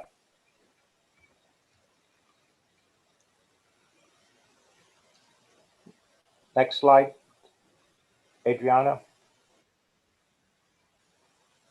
This one? Yes. Okay. So what are these? No, go back. Go back. One more? Back? Yeah, go back. So we're talking about the CMEs and why they're really dangerous. If we can just try to keep it there. Good. Here we're seeing a coronal mass ejections of quadrillions or quintillions of ions being blasted out. And as you can see Earth there, that the natural electromagnetic protection that we have is being compressed tremendously. And while on the far side of the Earth, this is going out maybe 30 Earth diameters as these blasts of ions are hitting Earth. And this can create many dangers. It can wipe out satellites. It can wipe out electrical grid systems, pipelines, automatic control systems for pipelines and elevators and a host of everything. And of course, it could also wipe out the synchronization of internet, because this is based on GPS satellites synchronization. So what can we do about this? Next slide. So here we can see a transformer in Chicago before and after a CME blast that was called the Montreal event, which took out power from Chicago to Montreal. This happened in 1989. And there was the Halloween event of 2003 that took out power in Scandinavia. And so when these events occur, it's like a natural electromagnetic pulse, and it could even be mistaken for a nuclear bomb. So there are a host of issues that we need to worry about. And the thing is, not only the Earth today, but what is it going to be like in maybe 80 years when the Earth is 85% urban, 12 billion people, and 95% of jobs depend on computers. And so these are things to be seriously worried about in terms of the direct and the residual effects. There was a study done by Lloyd's of London that projected that such a massive event that goes back to the Carrington event of 150 years ago that occurred, that, if you will, brought the northern lights down to Cuba and Hawaii, and it resulted in telegraph offices catching on fire. And anyway, the London study projected that maybe this would be a $3 trillion, not a 3 billion, but a $3 trillion event to rebuild just the North American electrical grid system. So this is a very serious thing to worry about. And next slide. The thing is that it's not also just that how the population may change, but also how the world could change and the Earth's magnetic field could change. So the idea is to put a, at L1, where the gravity from the Earth and the sun cancel out, put an electromagnetic shield that could protect Earth from a massive Carrington event blast that could do enormous harm to the world economy, and also give us the ability to develop new space technology that we might use elsewhere. And I'll come back to Mars in just a moment. So next slide. So one of the problems is that the Earth's magnetic field is shifting. The ESA swarm system and the NASA MSS system has confirmed that the Earth's magnetic field is changing. And as you can see here, the southern magnetic pole has moved up close to the latitude of Australia, and that up in the north magnetic pole has moved down to Siberia. And that if we can see the next slide, there have been modelings done of what happens as this shift of the magnetic poles occur. So can we have the next slide? This one? Yes. Next one. Yes. So these projections suggest that our protective shielding on Earth could be down to as much as 15% of what it is today. In other words, 6 to 7 times less protective than it is today. And so if we have a Carrington event when our protective shielding is the least, the damages could be truly horrendous. Next slide.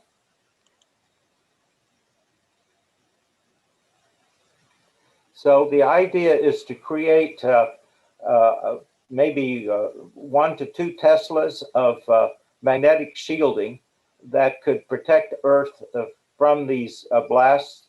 And then Jim Green, who's the NASA chief scientist, and I have been working together on the idea of that if we could do that for Earth, which has its natural protective shielding, we might also be able to do this for Mars. And that today the solar wind strips off the atmosphere of Mars, but with an electromagnetic shield in place, we might be able to actually allow a natural environment to evolve over time for Mars. So I'm not sure, one last slide, I think. Next slide. So there's no real evidence to date that we really are that much smarter than dinosaurs. The caption here says, here's 2 dinosaurs chatting, and says, perhaps now would be a good time to create a new way to divert asteroids and build some protective shielding against solar storms. Of course, they never had that particular conversation, nor has the wisdom of our leaders around the world had such a conversation today. But perhaps if we can build a new alliance of space organizations around the world, we could get that conversation going and actually explore the idea of creating electromagnetic shields for Earth. One last slide. So thank you for your attention. I hope that you can help work with us and our ACES Worldwide Alliance and with the Space Renaissance International to take on these challenges, particularly to work on such issues as orbital space debris, solar storms, asteroids, and more. Thanks very much. Thank you very much, Joel, for your wonderful speech. And okay, let me see. We have Christina Korp. She had a loss just this night. Her father-in-law passed away, so she sent us a video that I will run now. Oh, before I leave, could you send me another invitation for session 1C? I seem to be missing my invitation. Sure, I will do it just when we finish this one. Now, just a moment. I have to share my screen.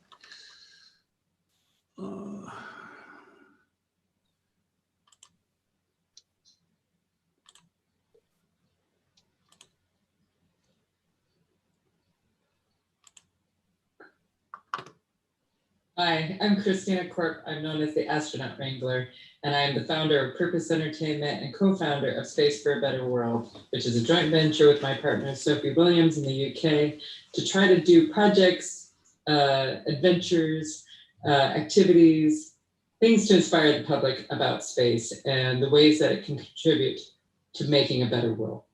I'm going to share my screen and I'm going to tell you a little bit about myself and then why I'm here, because I am not your conventional space person, and I'm sure that you can tell that just by looking at me. So I'm going to share my screen and share some slides, and here we go.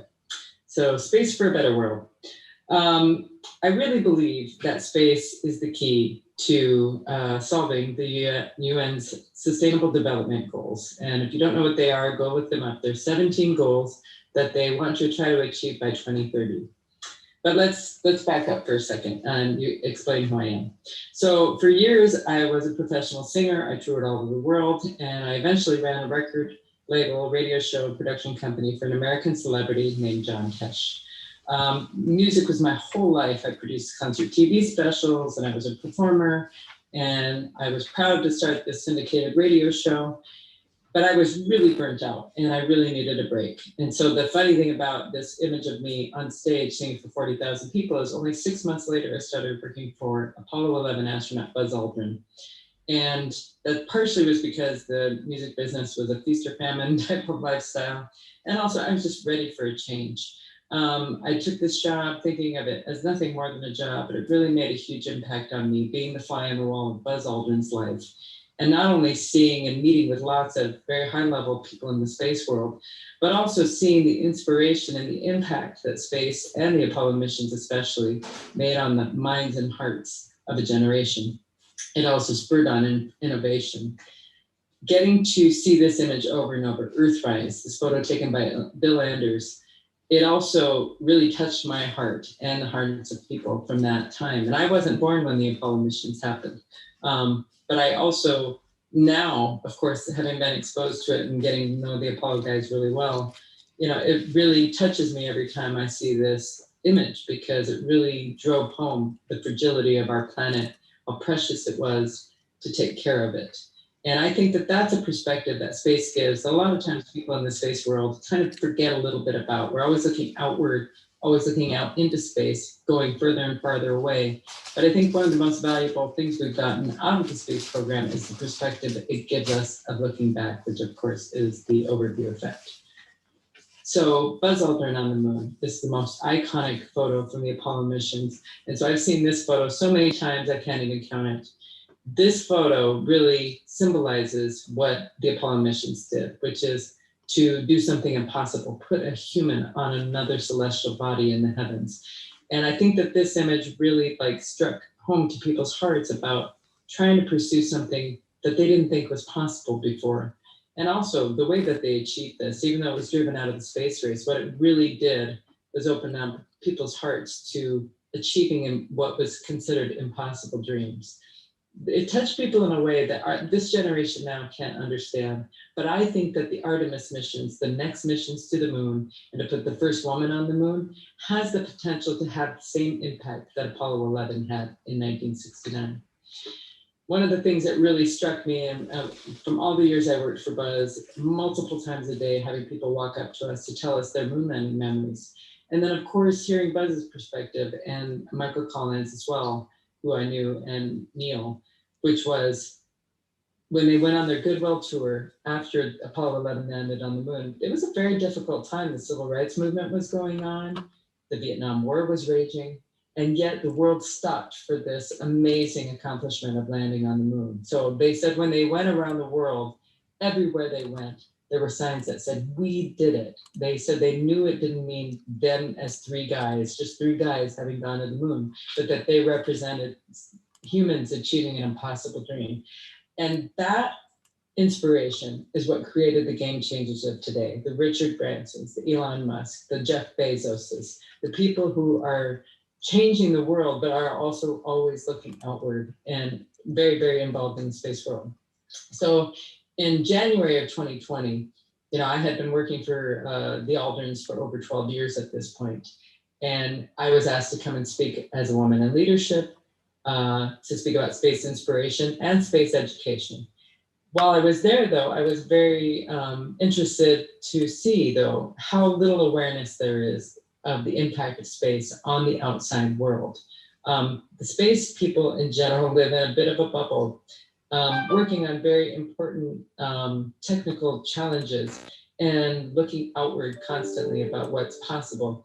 The problem is that the people outside of the space world are not aware of all these big life-changing things that the space world is working on. So I realized there needs to be better communication between these worlds. And maybe in my own small way, I could play a part of connecting, being the bridge kind of between the mainstream world and the space world. So that's what prompted me to think about Space for a Better World. And also while I was there, people asking, what does space have to do with saving the planet? Well, one of the biggest things is when I would say to people, who do you think that is monitoring the polar ice caps? Who do you think it is that gives us this perspective? It is NASA, and they work in partnership with NOAA to try to do things in the oceans and throughout our climate all over the world to try to make things better or try to work on the solutions. So I left the World Economic Forum realizing that I truly believe that space research, development, and technology could be the key to solving the sustainable development goals.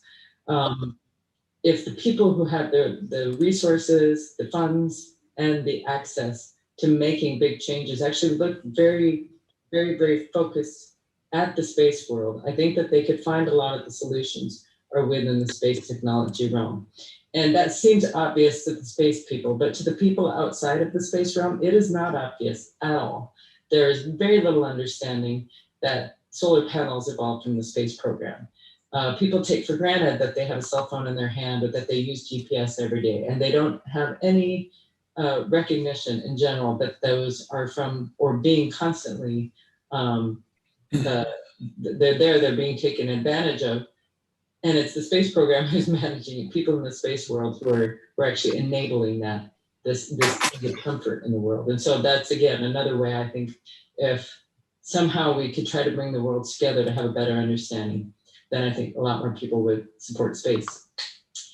Another way is people who care about the planet and the animals and the environment, and especially the oceans, is understanding ways that space may be playing a part in helping to save a species. Here's a good example. I met Dr. Brad Norman when I went snorkeling with whale sharks in Australia. He informed us that he uses NASA's star tracking software in order to map these whale sharks all over the world and be able to track their migration patterns. The spots on their bodies are basically the stars on their bodies. And he uses this software to try to identify the differences between the whale sharks. As long as the whale sharks are doing well in the world, then chances are the ecosystems are okay. Dr. Norman has said, if the whale sharks start to suffer, it's a symptom of a much bigger problem. And this is a way that space technology is helping him to do that. When I went to the South Pole in 2016, of course, this was a tourist trip, but what was very clear too is when we landed, the runways were melting, and they were saying it's very warm. It's very clear every year that the polar ice caps are losing more ice. Matter of fact, when we were on the plane, the British science team that was with us had a BBC crew with them because they basically had to move the whole camp to the other side of a crack that had taken place because they were quite sure that this shelf that their camp was on was going to break off. And so the BBC was coming to document this.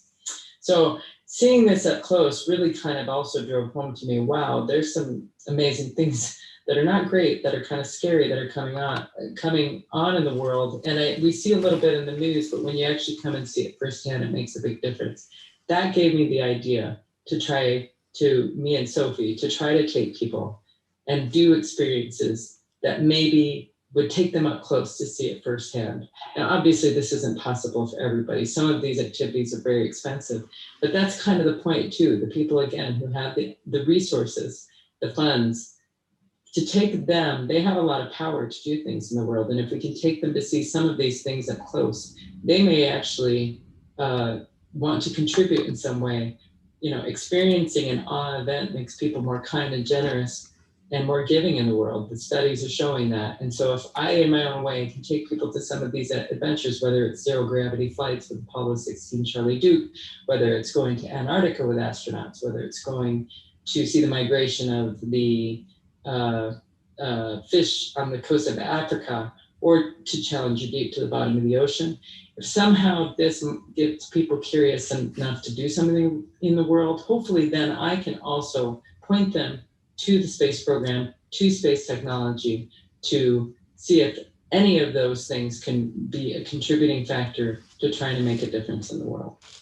Also, I think inspiration is key. We're just constantly fed information, but we're kind of losing the inspiration part. And so in my own way, I'm trying to promote inspirational images and messages. And in this case is a project that I'm trying to do for International Day of the Girl to showcase astronaut Stephanie Wilson. She's got the most days of space of any African-American astronaut. She's still aiming higher for her dreams. She's in the Artemis group. And I know that this would mean a lot to women and girls of color to see someone who looks like them, who has achieved such an amazing height as being a NASA astronaut. So this will be happening, and I hope that it will inspire young people to be more curious about what's going on in space and see opportunities for them. So if you'd like to learn more about all the projects that I'm working on, you can go to purposeentertainment.com or follow me on social media.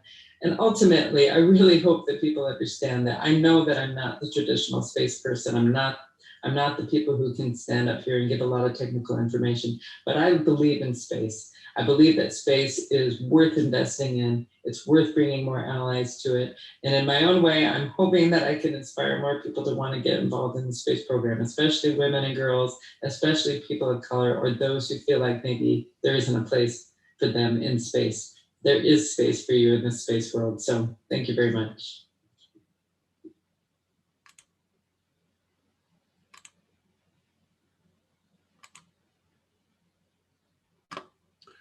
So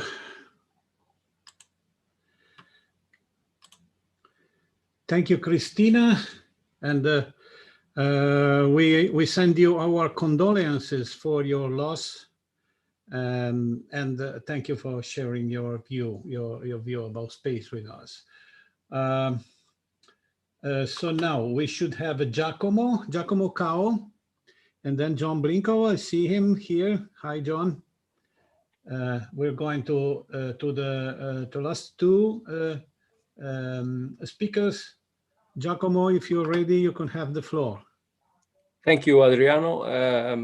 Hi, everybody. It is a great pleasure for me to be here today and to present whatever we have been doing in the framework of Space Renaissance. I'm currently the chairman of the board of directors of the Sardinian Aerospace District, which is a limited liability consortium that was established in October 2013 with a specific goal, which is to stimulate the collaboration between research centers, universities, space companies available in Sardinia, with the aim of reaching significant business opportunities and suitable occasions for growth and innovation. in the space segment. At the moment, we have 31 shareholders, 5 public institutions, and the rest are small, medium, and large companies. Well, you might be surprised that there is an aerospace district in Sardinia. The second biggest island in the Mediterranean Sea. Well, there are many reasons for that. One is that in Sardinia we have the third largest radio telescope in Europe. Which is currently, tracking the various missions, like the last one, Perseverance, because it has been run by the Astrophysics National Institute and by the Italian Space Agency. And though for that, and for this specific reason, we take part of this large community of centers that typically track this type of missions. One interesting thing that I want to mention is that the Sardinia Aerospace District at the moment is most probably one of the only one district in Italy that has the full rights of 2 patents already granted in Europe, USA, China, Russia, India, Japan, and the first one is related to the fabrication process of physical assets for civil and industrial structures on the surface of Moon, Mars, and or asteroids. While the second one is totally dedicated to Mars and and deals with a process for the production of useful materials for sustained manned space missions on Mars through in situ resources utilization. Apart from this, let me say that as a space district, together with the other space districts in Italy and other companies, we have already submitted to our own institutions, as well as to our own space agency, a project which is called Small Mission to Mars. It's a project, is a 300 million euros project, which has been submitted, and we are, discussing its own feasibility.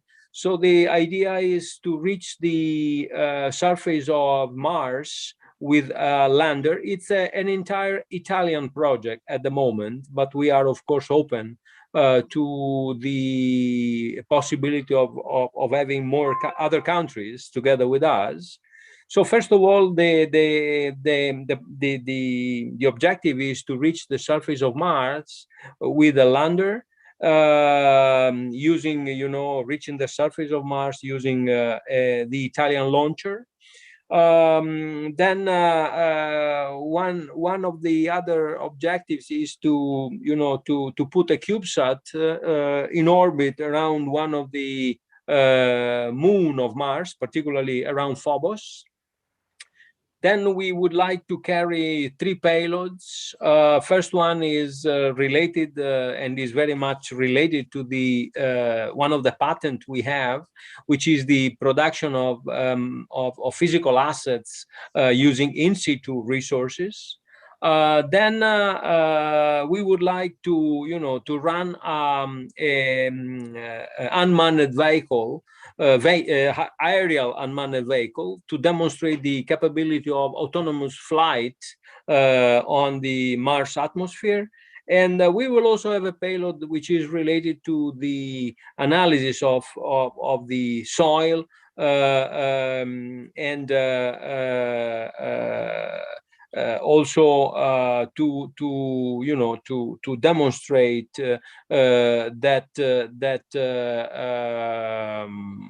that is possible to get very interesting information on that are not available at the moment. Then basically what I would like to say that this is a mission that will take 9 months, as you know, to reach Mars. And it will be a mission of around 10 months altogether, which will be followed, of course, by control centers available in Italy and hopefully in other countries that will, of course, take advantage of this mission to take a look of what we are able to do. So this is, I would say, an interesting, I hope, contribution for to Space Renaissance in general. And thank you very much, Adriano, for giving me the opportunity to share these ideas and opportunities we are working on. And good luck for your Congress. And thank you very much to everybody. It has been really a very interesting discussion. We had a very interesting presentation so far, and unfortunately, I'm not be able to stay and to attend the discussion, Adriano. I'm sorry, but I have other things at the moment, and I really need to go. So thank you very much, and have a good Congress. And of course, Adriano has my coordinates by email or telephone. So just in case one of you would be interested in, talking or, sharing information on what I've just said, I'll be very happy to answer. Thank you very much. And bye-bye, everybody. Grazie mille, signore. Thank you. Thank you, Bye. Giacomo. Very nice to have you. Thank you very much. Thank you, Adriano. Bye-bye. Bye-bye, all of you. Bye. Bye. We have now John Blincow. He is having bad connections, and it will be possible that he cannot present live. In that case, we have a video by him. But so far, please, John, start, and let's hope that everything will be good enough for the technological. Thank you, Adriano. Can everyone hear me okay? Yes. Okay, good. All right. We'll give this a go. If I do drop out, or if we have some connection problems, and I've been having them all day, we'll go ahead and run a video that I sent in. Anyway, I'm John Blincow. I'm president of the Gateway Foundation. 6 years ago, the team and I created a video depicting the operation of a large-scale rotating spaceport that we call the Gateway. It was beautiful. It still is. But the most important part was a follow-on video showing how it could be made quickly. Both of these videos, the reveal and the construction video, the Gateway Spaceport, have been shown all over the world on numerous space and news shows. After making these videos, we focused on forming the space construction industry. To do that, I created the first large-scale space construction company in the fall of 2019. In the spring of 2020, I told the engineering team to begin designing and engineering the first ground demonstrator of an automated space truss building machine. Once that had gone into production in the fall of 2020, I refocused the engineering team to start designing the flight version of that machine. That prototype, once launched, will create a 200-foot ring truss in only a few hours on orbit. These developments are very exciting and important, but the best is still coming. I am now focusing my efforts on forming more corporations to help establish the growing space construction industry. Right now, we need a company dedicated to the creation of space construction tools and technologies. We need pods to move heavy things around, drones like the 3 that I designed a couple of years ago for object retrieval and lost tools and parts. We need welding tools, both large and small. We need construction arms, like the big ones that Canada Arm uses on ISS, and smaller ones too that are being developed by their companies. We'll need construction fuel storage and delivery systems. We will need a space communication network that can coordinate all of these space construction assets using common protocols. And we will need machines, large scale assembly machines, to put structures together. And of course, bots for all kinds of things. So we need all this, and we need lots of, and we need more. Small space construction companies are going to get bigger, and big space companies will get huge. And this is all revolving around what space construction is going to do in the next just few years. It's not 20 years down the line, not even 10. This is going to be happening soon. The hardest part of building large structures in space is almost done. The big rocket that can carry 150 tons each flight affordably, that rocket, Starship, that rocket will be ready to build large structures before we're even ready to develop these tools and machines. They're way ahead of us. So we need to get moving, folks. The space tourists, they're ready to go too. They're lining up with cash in hand.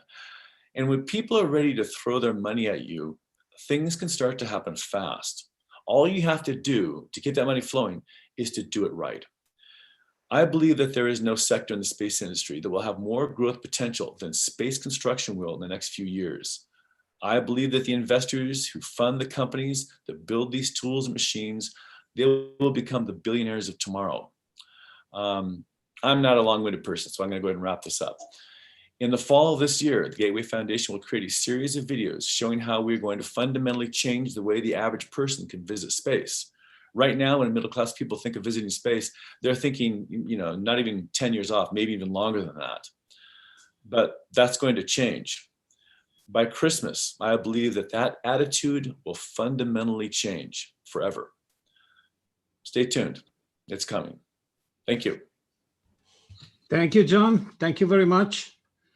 So, okay, I think we finished. Unfortunately, I don't know what happened to Jan Werner, because he wrote to me that he accepted my right to broadcast conditions, etc. And I sent an email to him saying, we're waiting for you, but I didn't have any more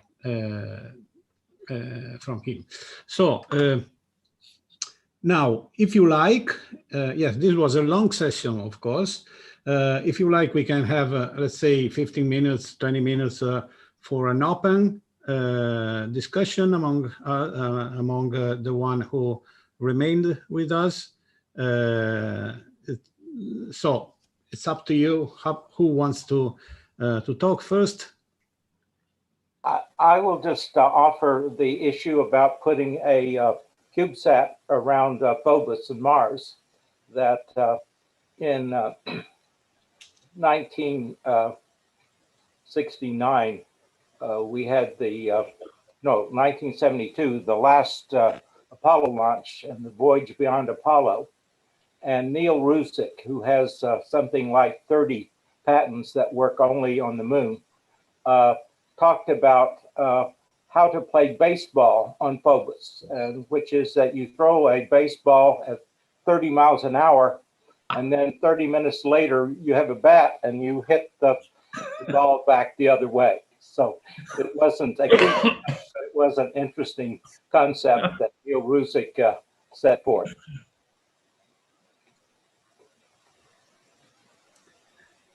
Joe, that's terrific. But the thing is, you need a huge supply of baseballs, because you take one swing at that thing and it'll be off and will never come back. Right. Well, you would have to be able to hit the ball very, very carefully to make it to go into orbit. But that was an amusing talk that Neil Rusick gave us. That was the Apollo mission on the voyage beyond Apollo, in which we had Carl Sagan, and we had Catherine Ann Porter, who wrote Ship of Fools.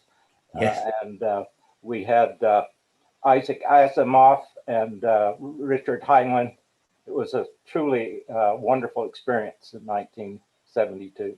But, we watched the moon launch, and then we went down to Arecibo, and Carl Sagan gave us a tour of the Arecibo radio telescope. Anyway, that's off the subject of the Congress, but it just reminded me. And I will, if you don't mind, make one very little correction, which was the final Apollo launch was actually in 1975. That was the American half of the Apollo Soyuz test project, which is yes, very right. special to me because I was at that launch. Right, great. Anyway, I did put a message in the chat asking where can I find the Gateway videos, because I really want to see this. Oh, yeah, there's a lot of them. I'm sorry. Go ahead, Adriano.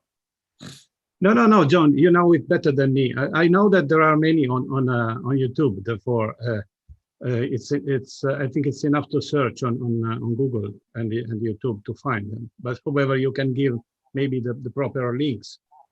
Yes. There's a lot on YouTube. You can search under Gateway Foundation, and our website is gatewayspaceport.com.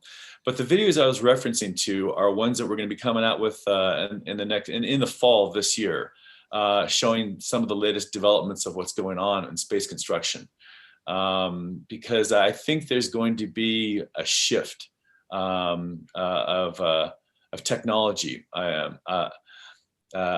It could be something big. I'll probably send out a little preview to you guys before I post those videos, because I would love to have your opinions.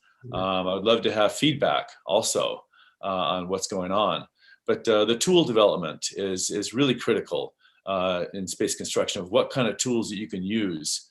And some of the stuff that's coming up could be very exciting. So I'd love to hear from you all. Well, I think sorry, I just wanted to say a few words about what is happening, that maybe we are not really realizing what is happening in 2021 and 2022. We will have a milestone of the space and enterprise in general time. That will be the first fully reusable launch vehicle.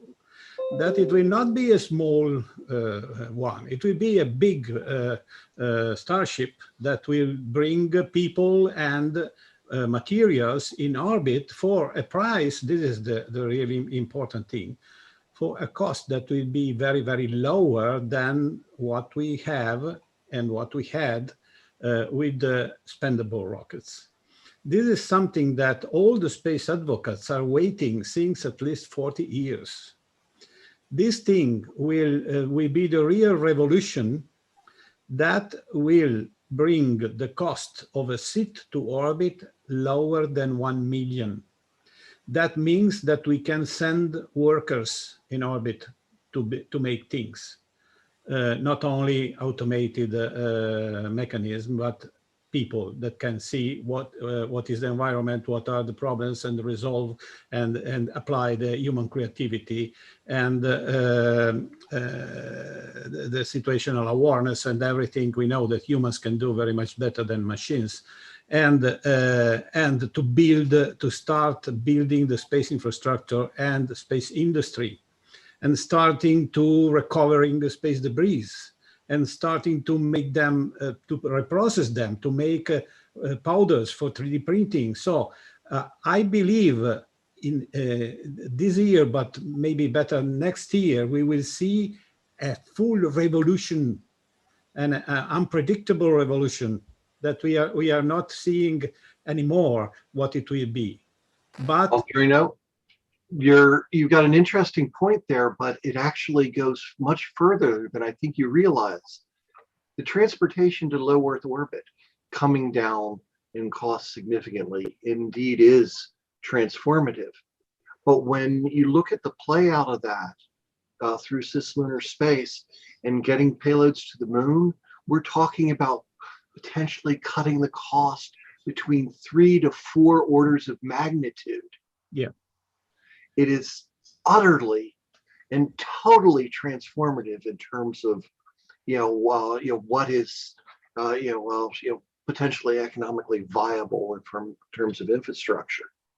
And, what John was talking about with respect to, tools, if you will, for construction, it's, the tools are critically important things, but what you're building and why you're building it, okay, is got to be, I think, the, a core, both in terms of conceptualization and visualization, that we have to reach a broader community with. Oh, okay. I don't want to make a direct dialogue, because also the other friends I think would like to talk. But I think the reason is very, very easy. We are almost 8 billion on a one only planet, and we need planet B definitely. We need to build planet B, because it will be not quite a planet. It will be infrastructures and something, and some settlements on some planets, and a system, an ecosystem, and an expansion, a global expansion of civilization into space. I think the why is now very much more evident than a few years ago.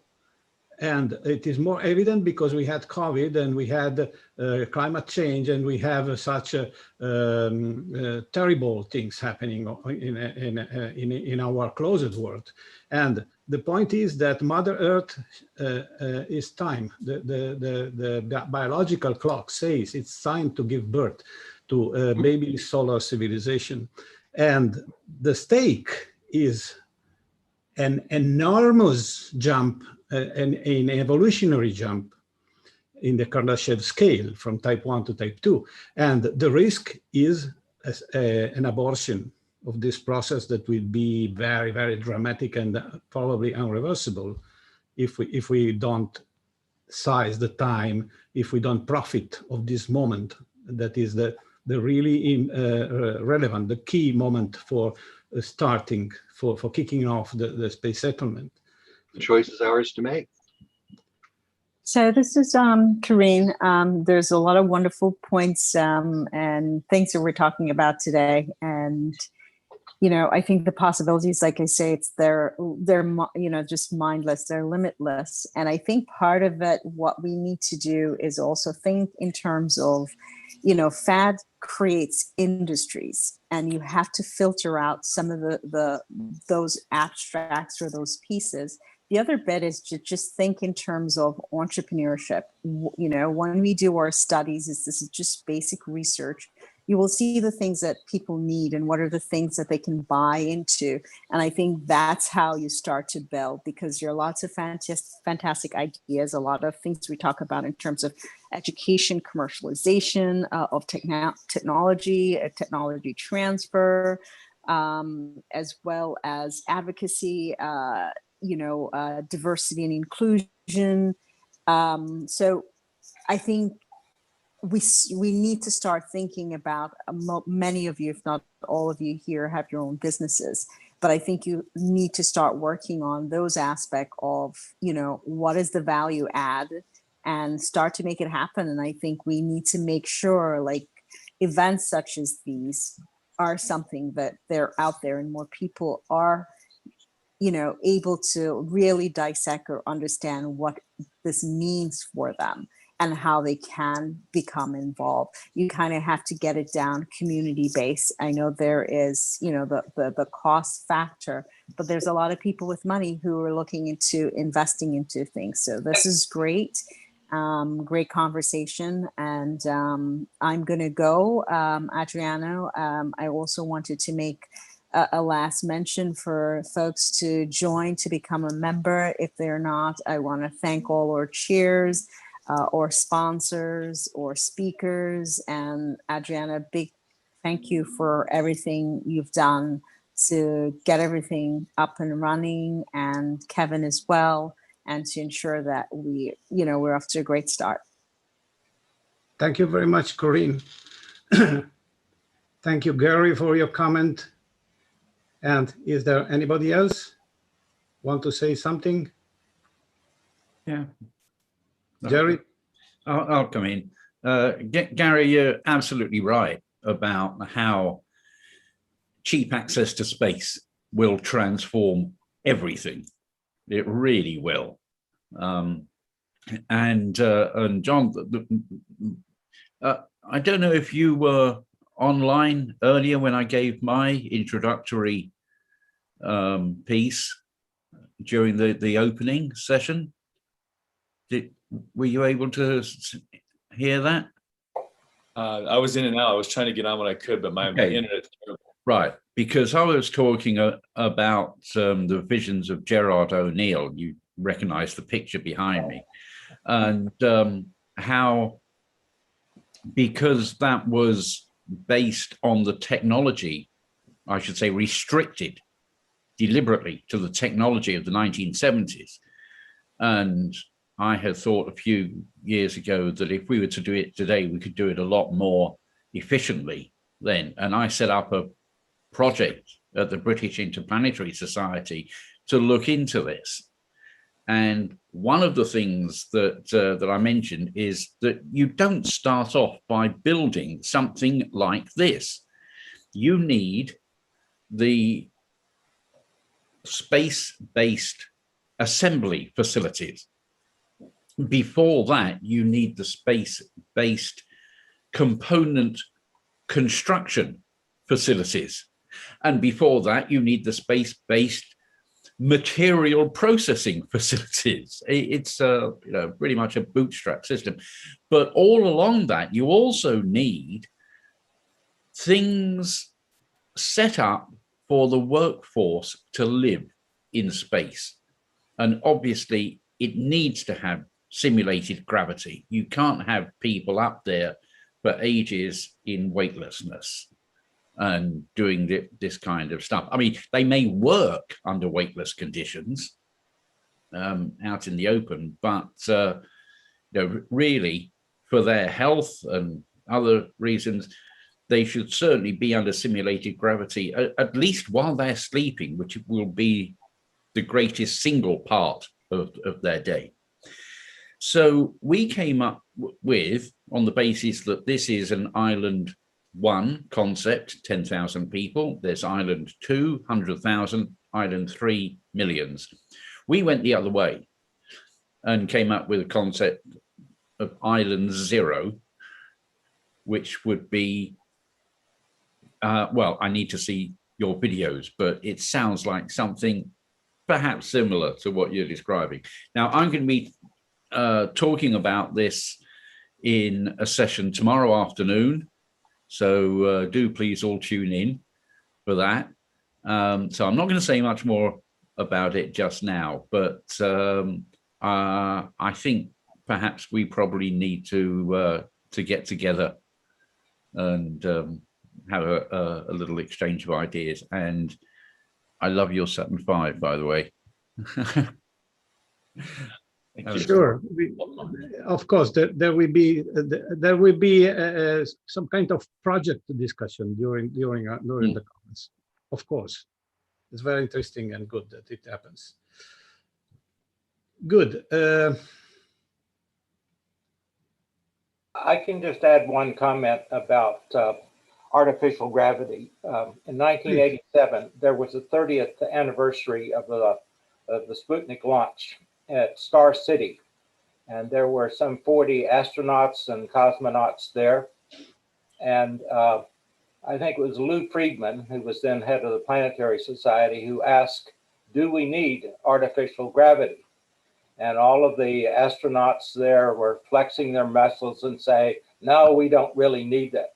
And then we had a link up to the Mir space station, where one of the Russian cosmonauts had been there for 500 days. And he said, we definitely need artificial gravity. I will not be able to stand when I return to Earth. And of course, many people know about the problems with the bones, but there is also a very severe problem of blindness. of the reshaping of the skull can press the optic nerve. And so there are many reasons why we do need artificial gravity, and just to underline what Jerry Stone said. And Scott Kelly wrote it very well in his book Endurance. Scott Kelly was another astronaut, is another astronaut, who remained on the ISS for almost 1 year. Right. And the return to Earth was terrible for him. It is everything written in the book, Endurance. Well, I think we've had a great kickoff for this Congress. We had a nice short art showing from Sabine to get everything started off 15 minutes before we started. And I think all of these keynotes and everything that we've been discussing is really setting the stage for everything that we're going to be talking about for the next 3 days. And strangely enough, we're pretty much on time.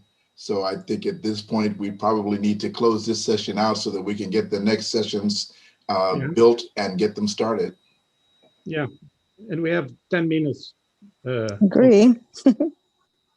I don't know if maybe Sabine, that was silent for the whole meeting, wants to say something about the art chapter that she is developing. Very nice, and I think it's interesting, an interesting thing to just have a few words about. Sabine. Yeah, welcome. Thank you for giving me the word. Yeah, I will talk tomorrow, I guess is my speak about the art chapter. We installed recently an art chapter in SRI because we think that art is very, very important for everything. And I start my talk with, if you believe art is useless, try to spend pandemic without books, without poems, without music, without movies, then you will see how important art is. So I would like to invite you to the talk or to the art session in the next 2 days, and yeah, have fun. Okay. What else should I say? Thank you, Sabine. Very good. Okay, Sabine is managing the Space Renaissance Art chapter since about 1 month, maybe a little more now. She made the Facebook group, the Space Renaissance Art, and we will have a dedicated website probably, and she is calling many artists that are space artists and artists that are very passionate to space. And yes, we know that art is an emotional language. It is better than 200 documents, okay? To communicate our hopes and dreams. So I wanted to add to that, Adriano, there is no STEM without STEAM. The arts are definitely part of the creative and part of the qualitative, the thinking and critical thinking aspect of everything. So in STEM, there has to be STEAM. An interesting example of the importance of art, one of course is the classic space colony pictures that actually from the days of Neil that actually put people in it, in the images, were absolutely transformative in terms of their making concepts accessible to people. But in a far much nearer term, the example that I shared of the challenges of space solar power, beaming, that image was produced for a survive and operate through the night workshop put on by the Lunar Exploration Analysis Group in NASA. And what I ended up doing was I took the work that had been done on a whole series of different papers and presentations that had all the graphs and tables and formulas and whatever, trying to explain what was going on with the potentials for power and ancillary services beaming. And I sat down with a digital artist for 2.5 weeks, and we ended up building that diagram. And I created 2 large format posters that filled a bulletin board. one that had all the classic PowerPoint parts of the technical presentation, and the other that had that visualization chart. And, you know, it proved to be one of the most, popular, posters in that session. And after the seventh scientist came up and told me, "Oh, I get it now. I see how all this fits together." Okay, it